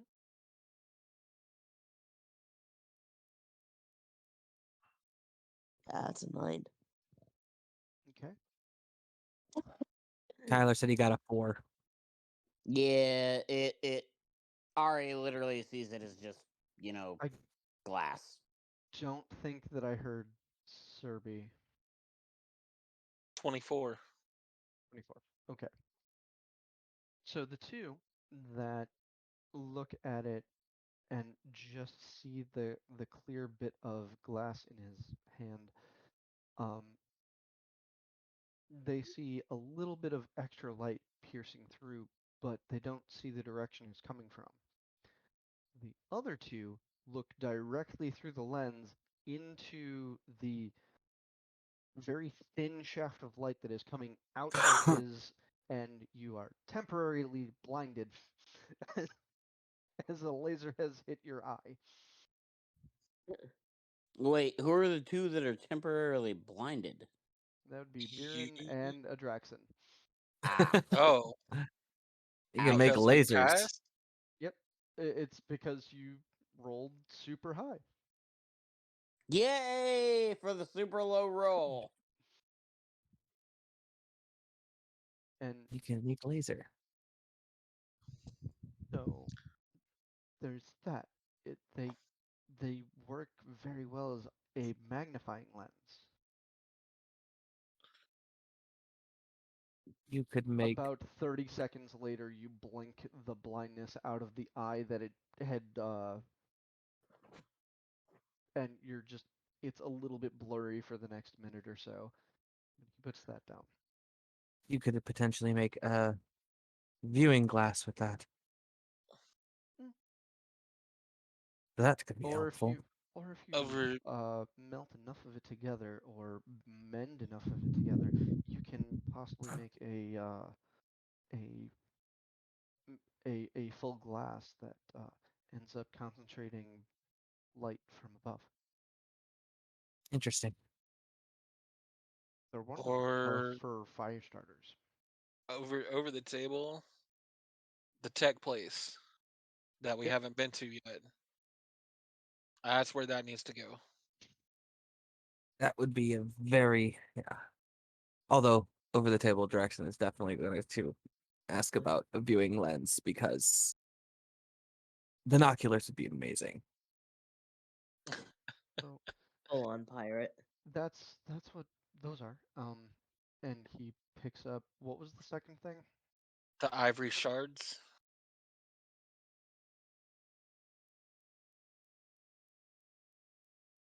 I'll be right back. These are mollusk bones. They're what? Mollusk bones. Mollusk bones?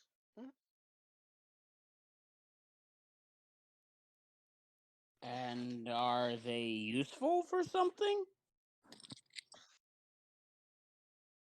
I mean, I've seen people use them in gardens. So essentially, unless we decide to take up gardening, they are useless. They're always useful to somebody. I suppose you could also use them in bone broth or certain soups or pie crust. Bone shards. Gotcha.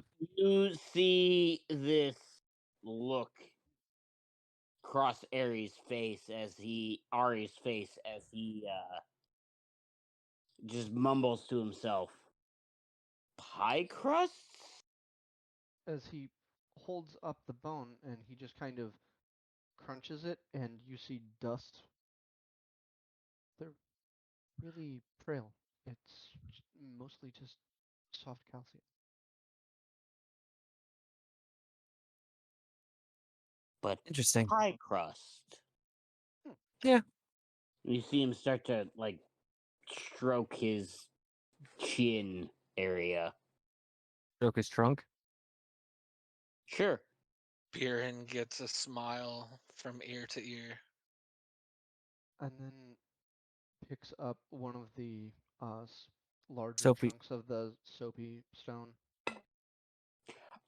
Real quick, what was the last one that was looked at? Just so I have it. Ivory Mm. shards. The ivory shards are mollusk Mollusk bones. bones. Got it. Thank And- you. Yep. He picks up the soapy stone, rubs his thumb down a little bit to get through the soft soapy material and gets down to calcified alabaster.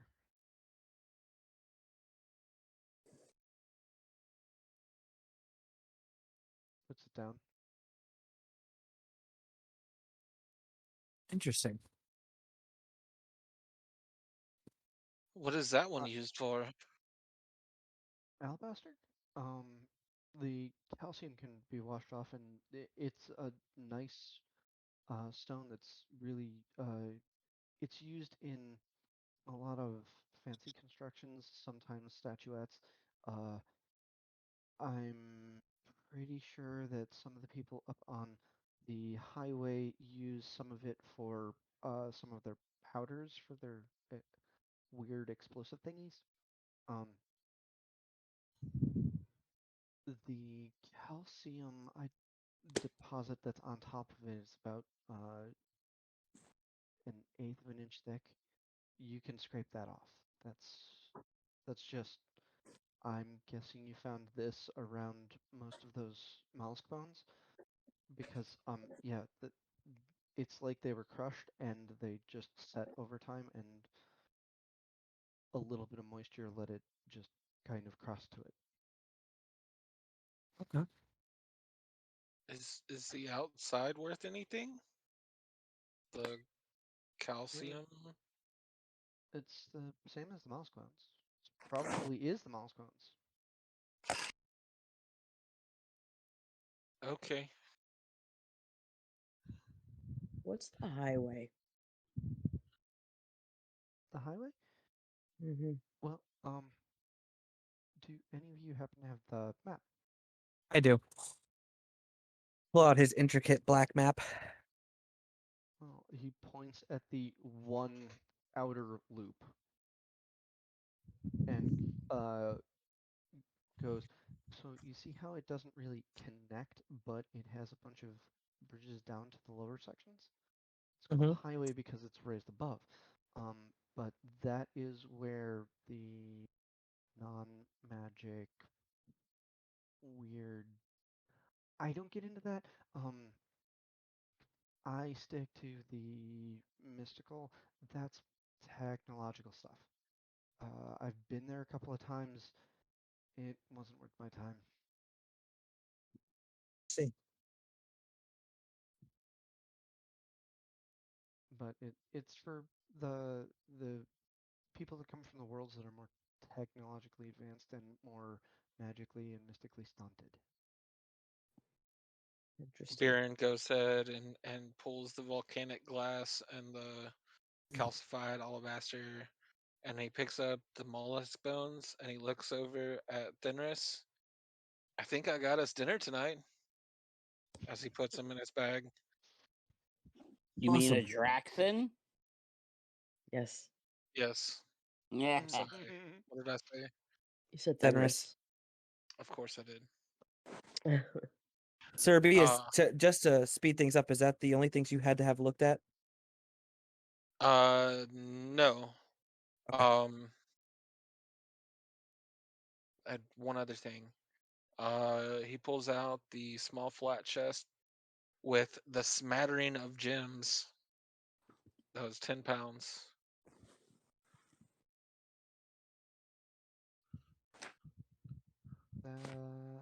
He once again just kind of leans over the box, doesn't even really pick any of them up, and goes, bunch of rubies. That's emeralds. That's citrines.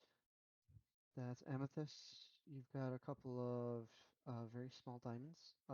There's opals, and I think you might have bismuth in there. At the mention of citrines, Ari just kind of looks and goes, "Are we able to deconstruct this?" Not right now. Not We right can now, talk of about it course, later. but are we? We can talk about it later. I mean, it's just Over the table. it's a flat box filled with Yeah. just chips of Oh, these types of gems. Okay, sorry. I was thinking a chest covered is it in encrusted? like embedded in it kind of deal. Oh Never no. Do you want to send me a list later? Just send me a list of what all it was, just to speed things along. And Sure. Biren will go ahead and close the chest and put it back in his bag and step aside for Draxon.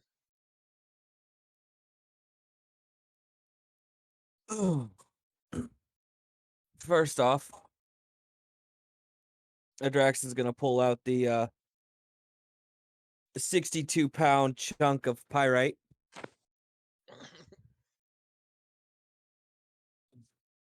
This very wide grin opens, and you see even more of the teeth on this side that are far back have been replaced with just clear jewels.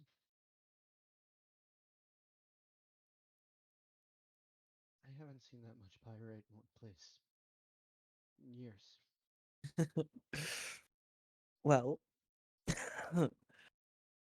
yeah, I shot it out of the ceiling with an arbalest bolt.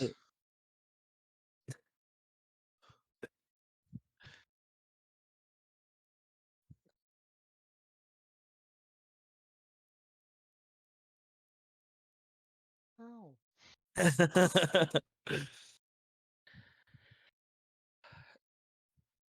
we're gonna be.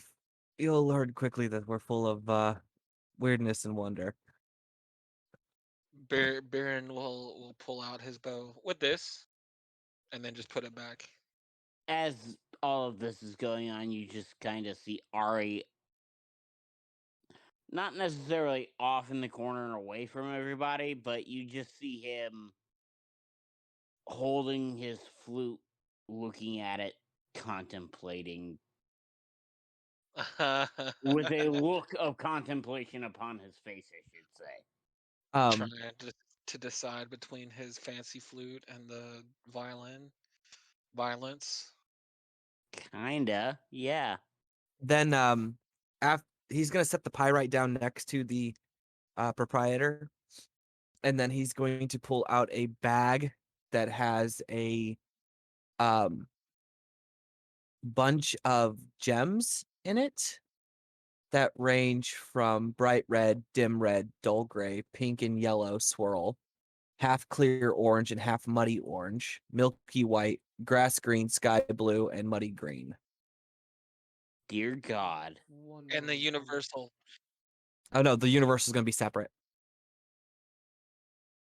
You're good, Tormy. You take your time, bud. You're gonna have to relist that for me. You're good. Just let me know when you're ready.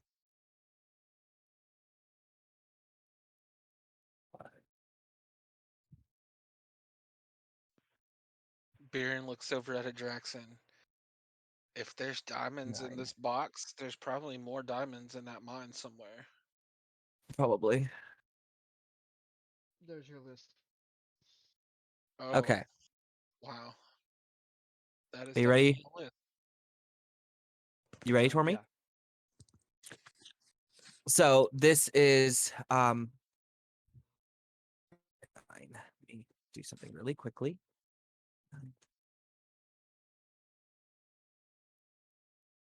Fuck. That's not what I wanted to do.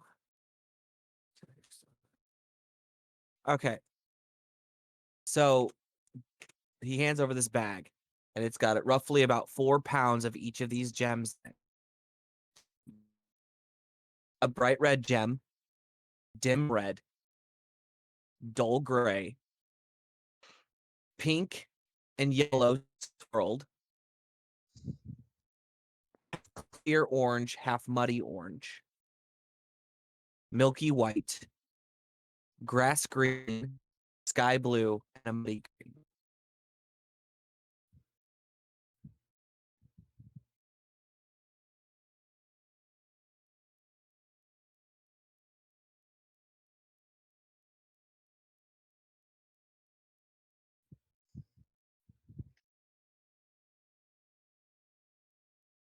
And I'm going to do something to make this much, much easier on you. You now have the list of the colors of gems in your DMs.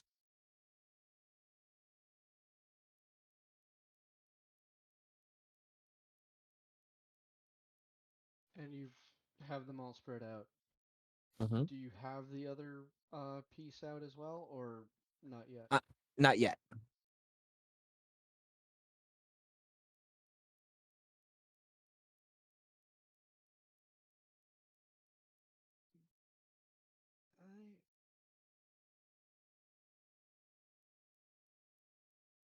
looks familiar, but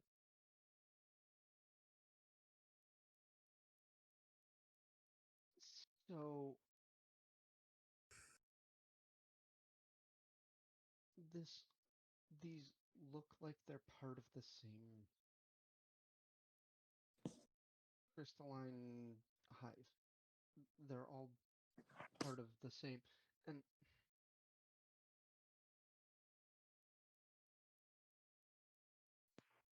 is this all you found, or He will pull out the universal stone.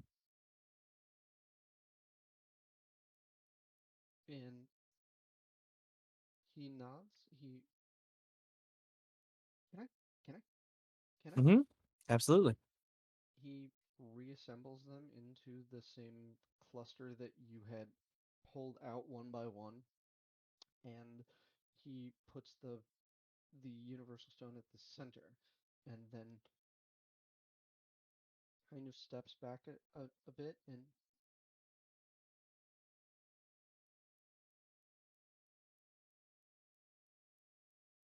it's everything but the black and the white one.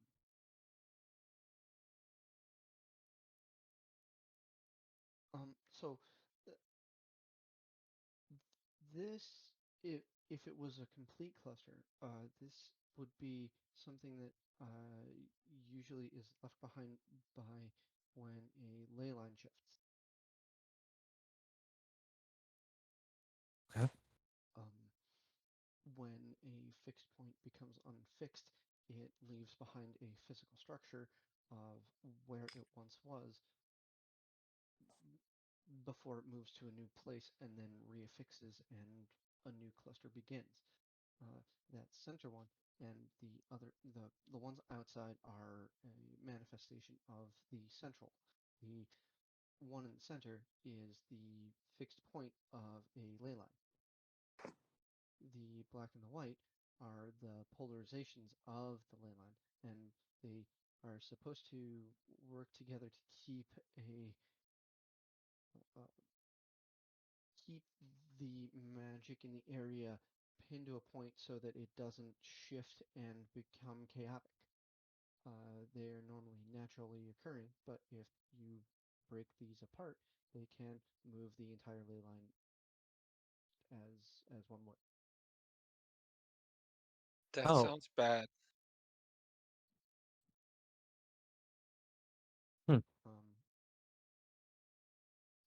Um, as a full collection, they are worth a lot, but as a partial collection, the others are nice to look at, but you can't really work with them because they turn to, if you start to work them, they start to turn to dust instead of a worked thing. The central one, though, that is still worth plenty. It's so the heart of the cluster, the universal stones. They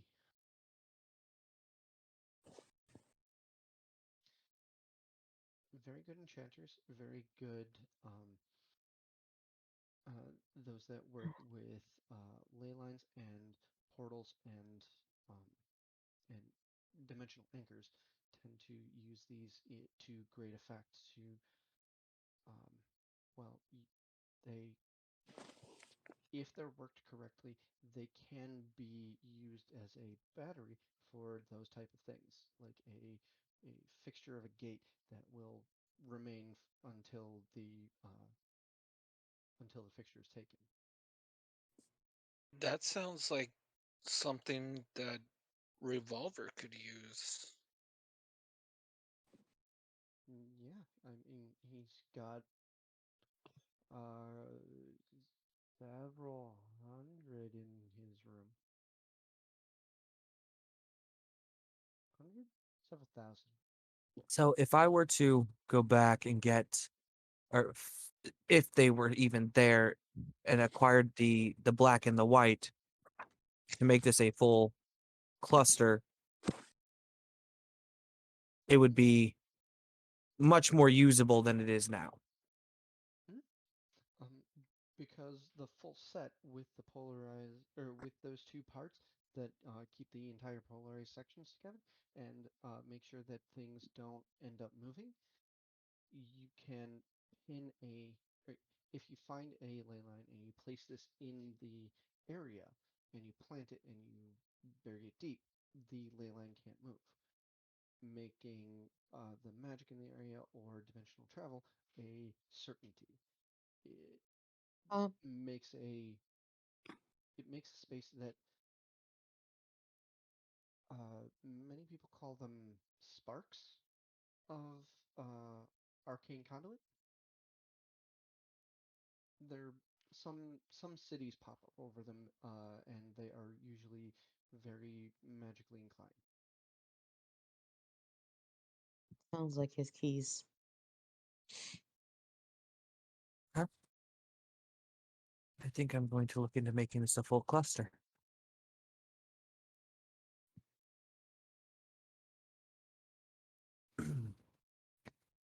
I wonder if that's why we had to set the door when we got there.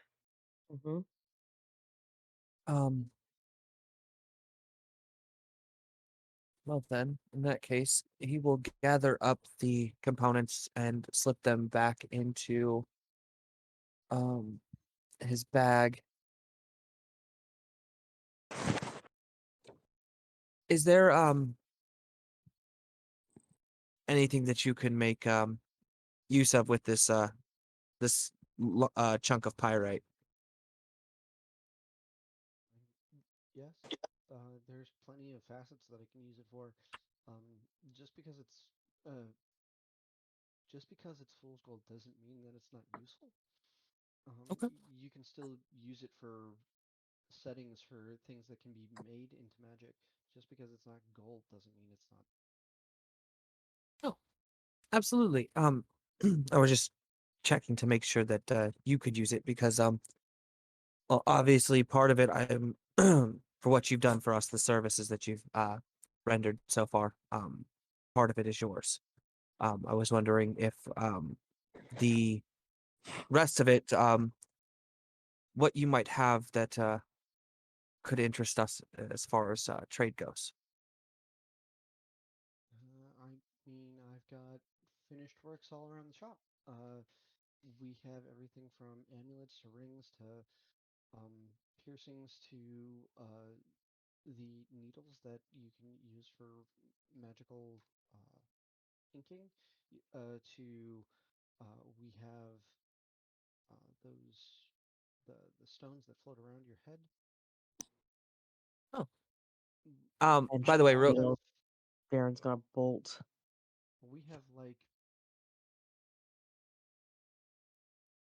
15 different kinds of jewelry. Plus, I've got figurines and if if you're interested, I even have some stones that can be used as candy. Stones that can be used to what? as candy. Ah, Pop rocks. yeah, pretty much. Tormy, with the knowledge of the gems and the universal stone, what would you like me to rename that as in my inventory? If you are clustering it all, then incomplete ley line cluster. Complete ley line. And over the table, we all know what Baron's next question is. By the way, I will hit you up after this tie so that we can use that. This is part of me trying to help you with answering Moto's question from earlier in the week. Gotcha. I was going to say you and I should probably talk about that because with what you're doing, Yeah. kind of falls into her question. Yeah. Yes. It's me helping without immediately touching the world. Immediately touching the world and intervening. Yeah. Congrats, you're a god who's actually abiding by the rules. Several guys that are abiding by the rules, Yeah. No, whether no, they I like it know. or I not. was making a joke. I know. Sorry, Rain. Don't be mad at me. So, So I'm gonna take a look around the shop, just get an idea of what kind of. Do you have something that'll make me go faster?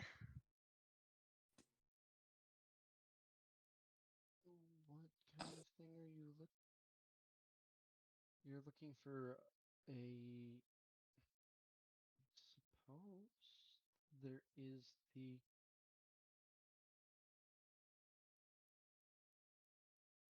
follow me. And on his three legs mechanically walks over to one of the cases and points down at an azure lightning bolt that sparkles with a little bit of electricity. You see that? Yeah. that, it kind of burns out after a couple of uses, but it is fully charged and it can be used. What it does, uh,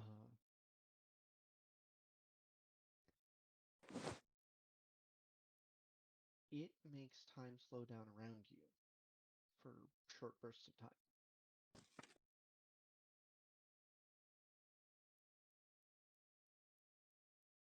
Just So around me? so you can you can effectively move faster because time isn't moving as fast as you are. Does it work on whatever What he's holding? that was my next question. Effectively, this is this stone needs to be set in orbit. It's one of our Ion Stone collection. It's a very special one. They burn out because they have uses instead of a continuous effect. Uh, Once it's in orbit, you can focus on it to make it expend a charge, and it will cast its effect on you for its full duration without you having to focus on it, and then it will end without the negative effect. But it only has so many charges. But that didn't answer my question. Would it work for anything that I am touching or connected to? I mean, technically, it's cast on you, so yes. Over the table, this is an ion stone that has a number of charges that allows you to cast the haste spell on yourself without concentration or the lethargy at the end. That's fucking great. I kind of figured it was haste related. Um, and that's why I just wanted to make sure that, like, if I Yep. have, you know, everybody wrapped up, tied up, let's go I mean, and take you're off. carrying them. If they're attached to you and you run at your full speed, they don't have much choice. I mean, that includes like if I'm kiting Yeah. or gliding them. Yeah, okay. Yes. Roll for motion sickness. That's Pretty much. Roll a dex save to not hit things as he runs you through the forest. That or roll a save to not puke up your guts once he stops. the con save at the end. Dex save. Roll to make sure that you stop when he stops. Dex save. Oh no, you don't stop. it's a dex save so that you don't hit things on the way. It's a con save at the end so that you don't get sick. Yeah. And as he stops and you all keep moving, he has to make a deck save so he's not ripped off unawares as you're flying fast. I was gonna say There you strength go. save to catch him, but Yeah. with his belt, it kind of doesn't matter. I don't think, But because that would be a yeah, lot of weight. But yeah, anyway, past the above board joking. But yeah, that's that. How many charges does it have? You um, mentioned charges. That because means it's fully charged and it hasn't been used yet. Um, this has 5 uses before it stops working.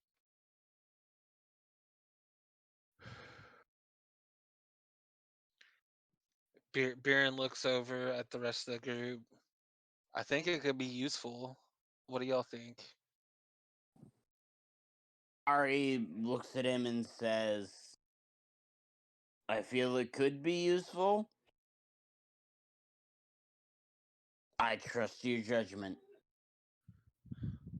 I think it could You've definitely you've be known me useful. for like 3 hours and you already trust my judgment? What's Oh god, man. He really doesn't know Biren yet. He does not. Yeah, But with wait till the first what time you've done that so he's far, gonna. yes, he trusts your judgment. Yeah, wait until the first time he's in a situation with Baron and he looks back and Baron's gone. He's already been in one. Oh, He was asleep for that first one though. No, but he was in the quarry with us when you Quarry, bolted. yeah. Oh, you're right. I think if you think it's going to be of use, Biren, you should get it.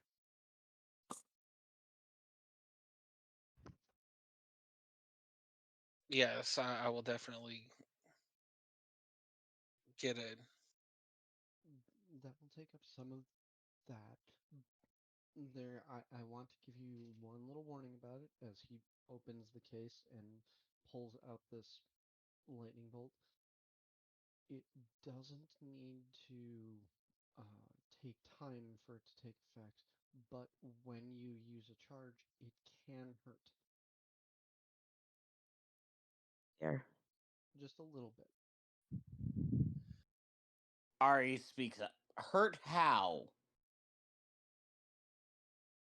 He turns and almost as a exclamation, you see a arc of lightning from one end of the gem to the other. It Oh, kind of sizzle, shocks you sizzle. when it starts the spell. Gonna sizzle, sizzle. No pain, no gain, I guess.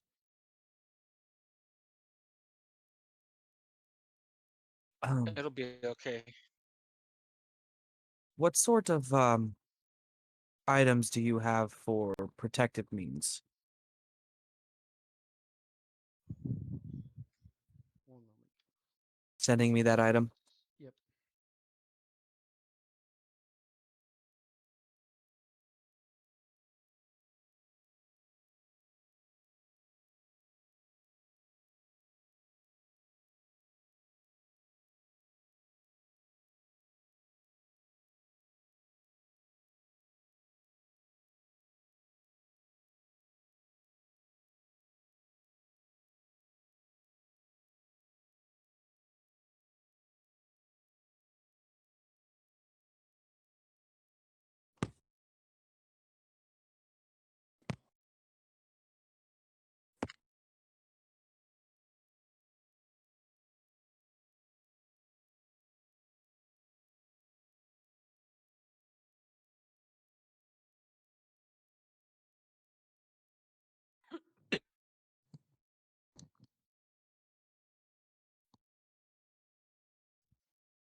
Okay.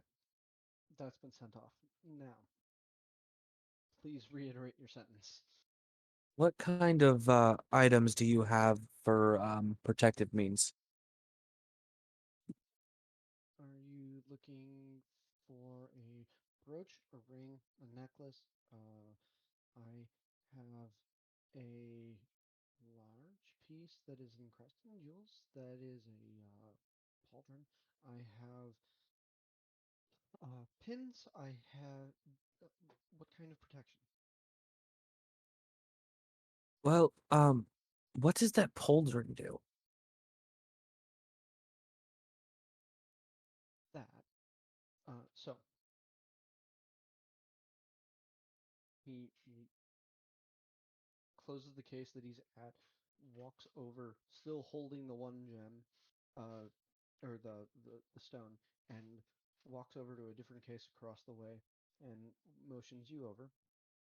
And he points down at this pauldron, and it is a thin leather strap and a leather pauldron that has just so many different colors of jewels that are tiny and just encrusts the entire thing.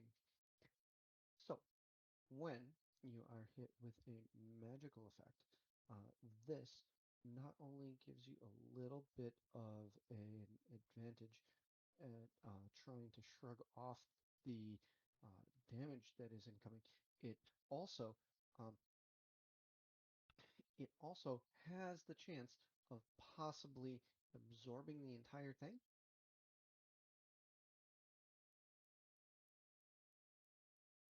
Okay,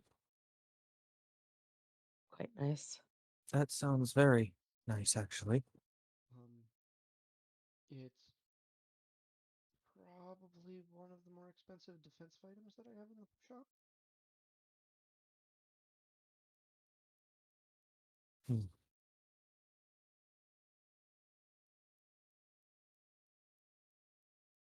Well,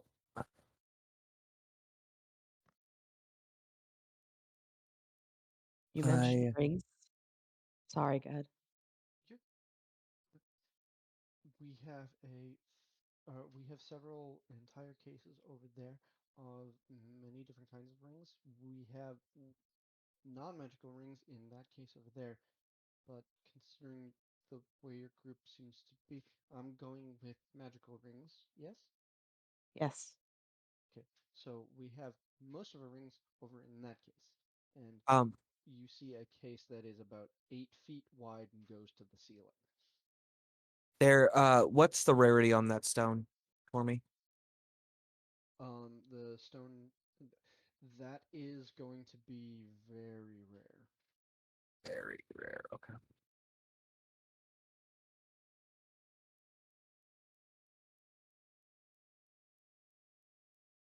Um, 5 charges. None. Consumable. Does not regain charges. Nope, I know. I put down none consumable. Okay. Serby, the Ioun Stone of Haste is created.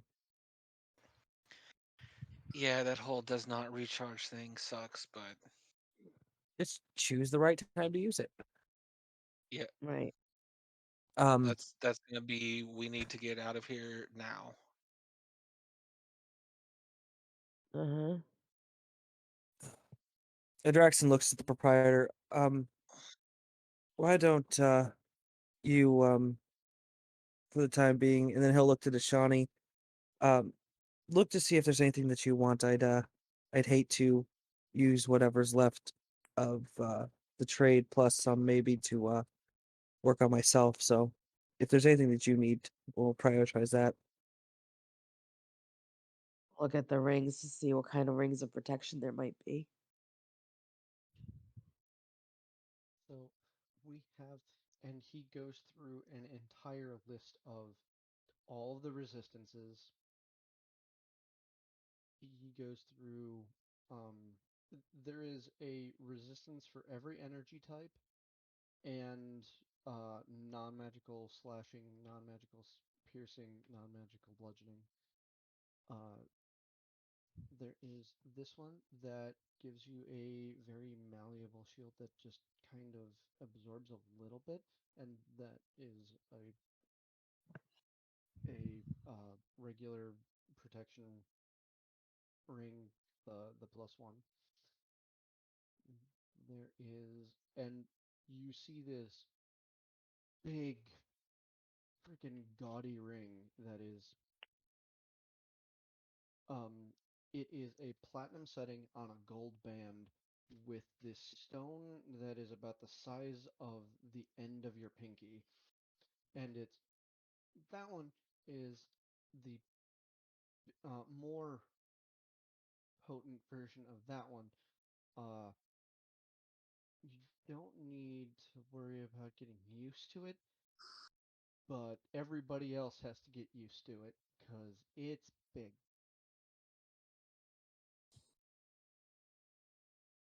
What should we Big how? That's really big. It's a gaudy ring. It's a massive ring. Like, if you had it, it would be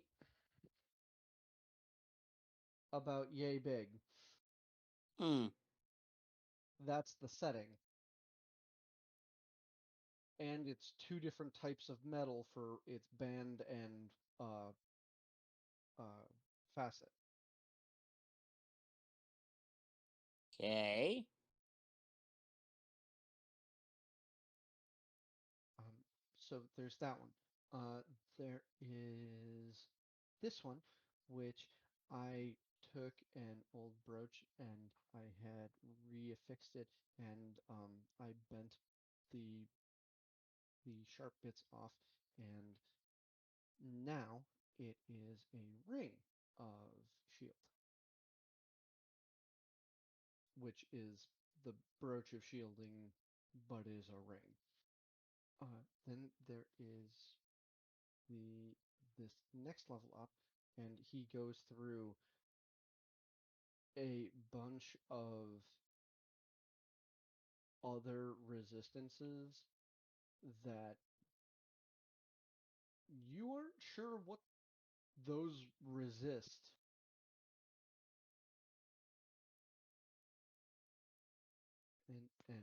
And then there's this one that, well, it's less about really being defensive and more about the fact that you're a little bit more competent at being defensive.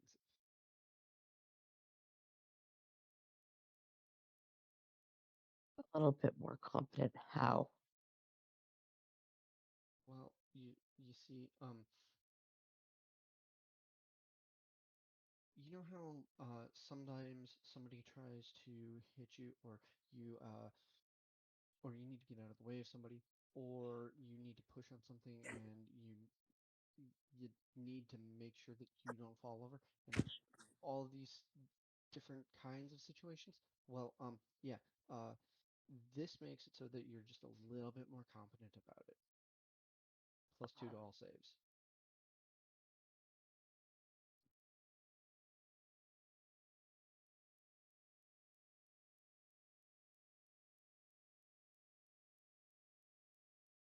Uh, if you don't get it, Ari's going to.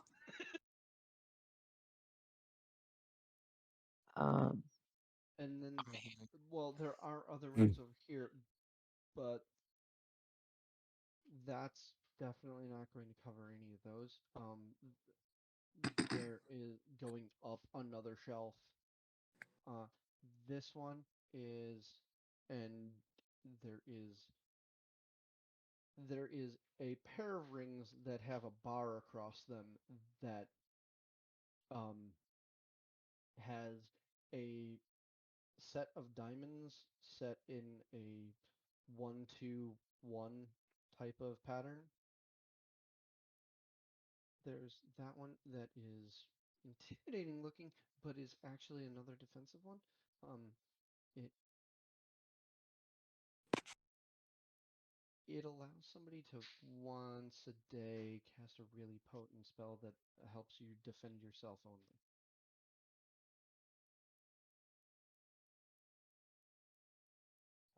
And there's this, basically any of the ones that are in D&D Beyond we have access to, and then So some. And then finally there is this one.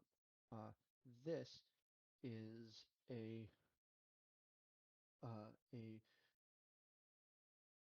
ring of spell absorption. If you are hit with a spell and you focus hard enough, you can absorb it and heal from it instead of being hurt. oh,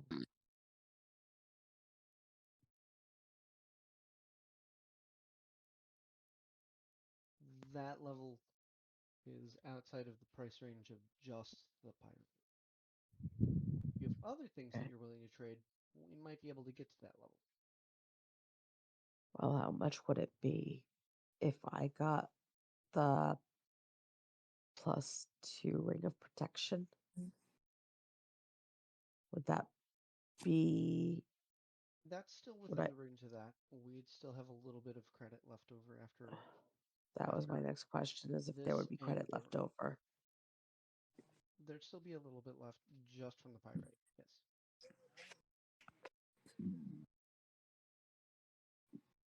Then I'm gonna get that to allow for there to be some credits left over for other people to get stuff that they need. We already have the ring +2, so go ahead and add it to your sheet. Okay. But you have this big honking ring that now people are just going to kind of off the corner of their eye continue to catch.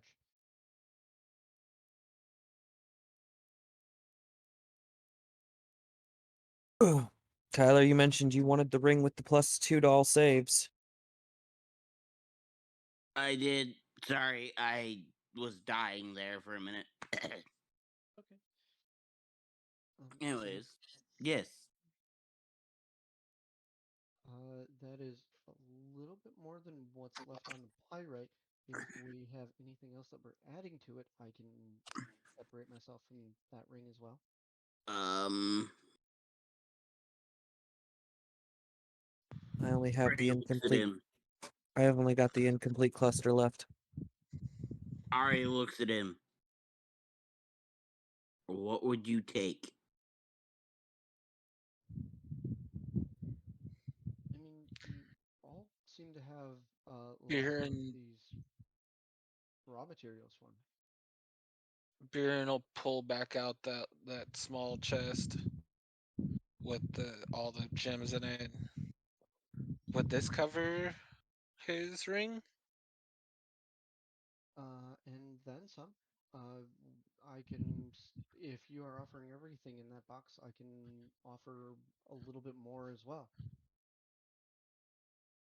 Would it be enough to cover the pauldron if I got that? Ari looks at Beard and says, "No, you do not have to cover for me, friend. I If appreciate it." This is what we do here. Just if Yes. you sit back in- and ride along. if you include the box, I will allow for both. Yes. Beer and I'll hand him the box. That wide, multi-gemmed grin, and he opens the case and pulls down the other ring, hands the, and then scuttles off to the other side to grab the pauldron for you.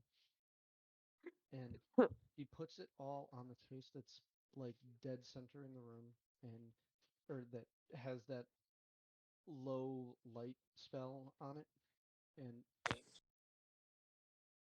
so at this point, I think we are pretty even on everything with the pyrite and this case versus all of these parts. Fair Sound enough. good? Thank I you. would say so. And he puts the case under one arm and he picks up the giant. This gnome with mechanical legs picks up the pyrite and just kind of toddles forward into behind that desk that he was at and places it down. And you can still see the pyrite above the back of the desk. But please take each of your items. What item did I get? One moment, I'm going to send it to you. Can you please make the ring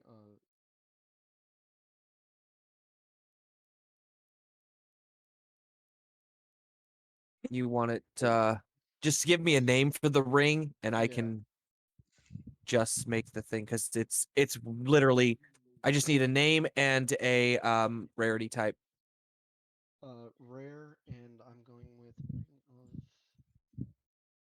Ring of. Saving.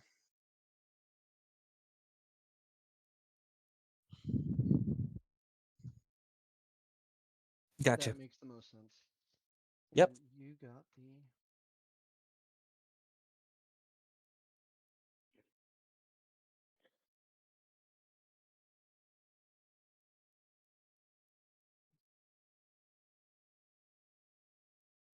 Is this ring of that he is getting? Is it attuned?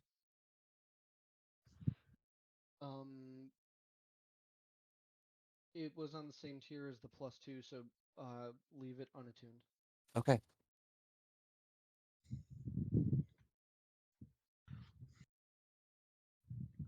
I mean, I wouldn't mind having one of those at some point myself.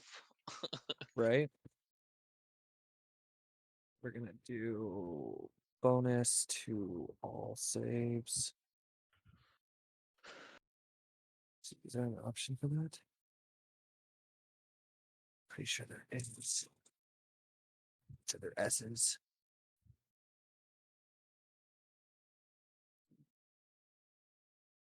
Saving throws. This would be a fixed value of 2. Tyler, are you still with us? I am, yes. Can you hear me? Look up and add Ring of Foresight. Look up and add a ring of what? Yeah, I can hear you. Look up and add Ring of Foresight. Foresight. Gotcha. It's not the ring of saving. No.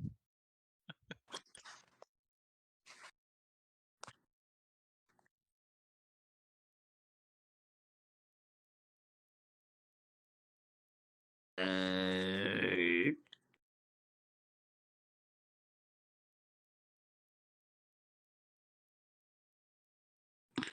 all I'm getting is ring of force resistance. Refresh your page. Give me a sec. Boop, boom, boom. Bum, bum, bum.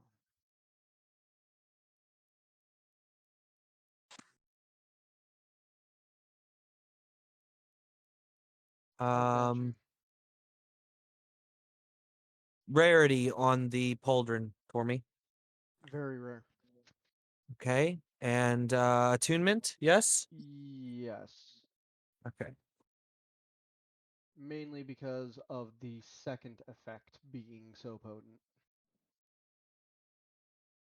Ty, don't worry about it. I've added it to your sheet. Just do a refresh.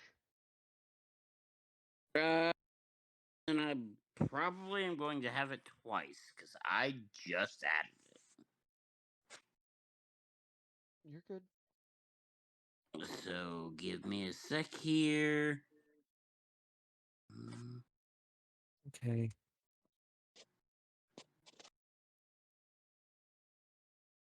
Yep. Got added twice, removing the extra. There we go. Advantage on Ow. saving throws. Details against spells.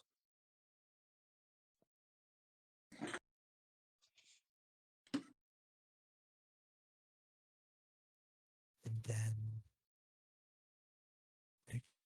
because if you cast a spell, on the spell.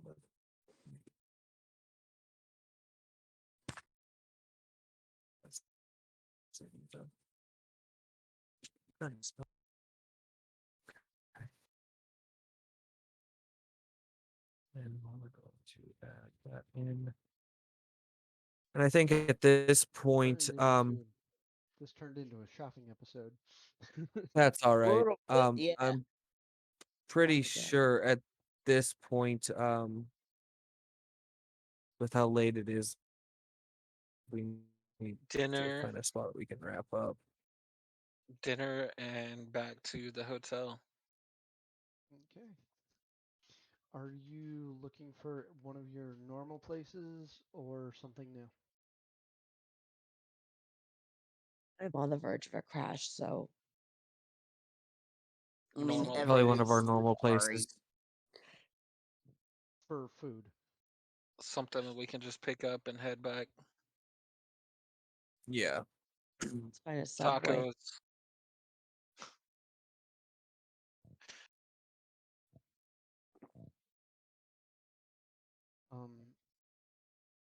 Biren leads you out back into the street, and about 8 minutes later, you are on the court, and you are not just berated by the sounds, but the different scents as each one enters your nose, one after the other, almost as if they're taking turns in a line to meet you instead of over trying to mix in the air. And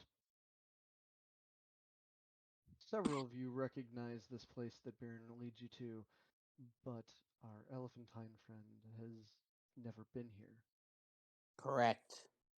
There is a blue rabbit that is standing behind a metal cart that has an umbrella sticking out of the top and wheels on the side. Hot dog stand. There is a small fire next to him with a grill, and you see an extra pair of arms poking out of his back. Okay. This rabbit stands 5 feet tall.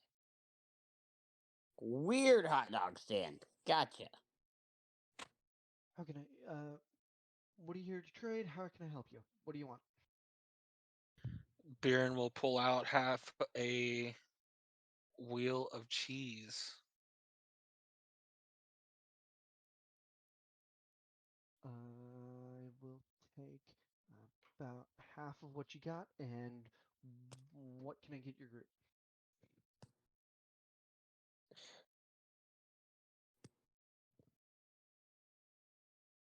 Over the table. Which place did we come to?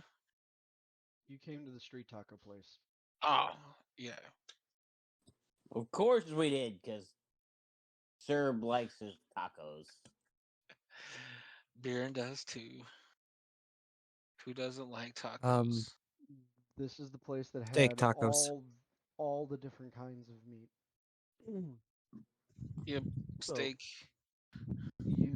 he does that thing where he makes the taco cone for you and hands one off to you, and each one of you get the thing that you ask for. We're gonna We can head eat back these to on the the way room. back. Yep. And it is a taco cone that is about yay tall with all the fixings. All layered in Yep. to hit in the right spot. But you traded off a quarter of a full wheel of cheese and got food for all of you. You take a little bit more time so that you don't spill your food, but also continue to move through the city through the gateway. The patchwork sky doing that marvelous thing where the clouds come between you and each of the different shades and hues of day and night.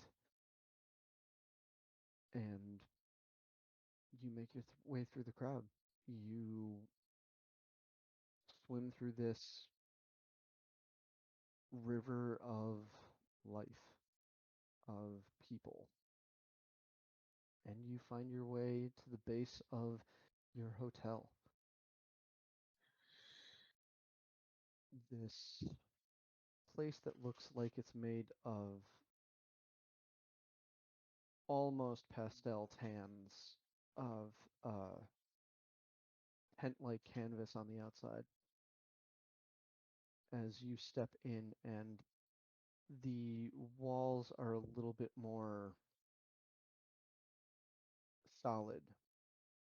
They're pillars, and the tall angelic figure that is 11 feet at full height is doing that slight head bow and motions back to the stairs once more. And as the stairs on the left, you curl up them and you get to the top, and there is that room. The door swings open as the first of you reach there, and there's yet another bed in this chamber. ready for you to welcome another to its space. The pastels, the light perfume in the air, the light sound of music, the pools of water, the chilling pedestal in the center, the safety of this place. And we will get reactions from our elephant friend when we come back, because this is the perfect spot for us to pull away as our group enters this room and the door closes behind. This place of soft hues and tones and safety. We leave our friends here and we pull our consciousness back out into the dark where we bridge back into reality, and this is where I apologize that we have to come back to reality. But I do hope that all of you enjoyed our story today. Even if it was a shopping episode and there were pauses of me typing furiously for things that I was coming up at the moment.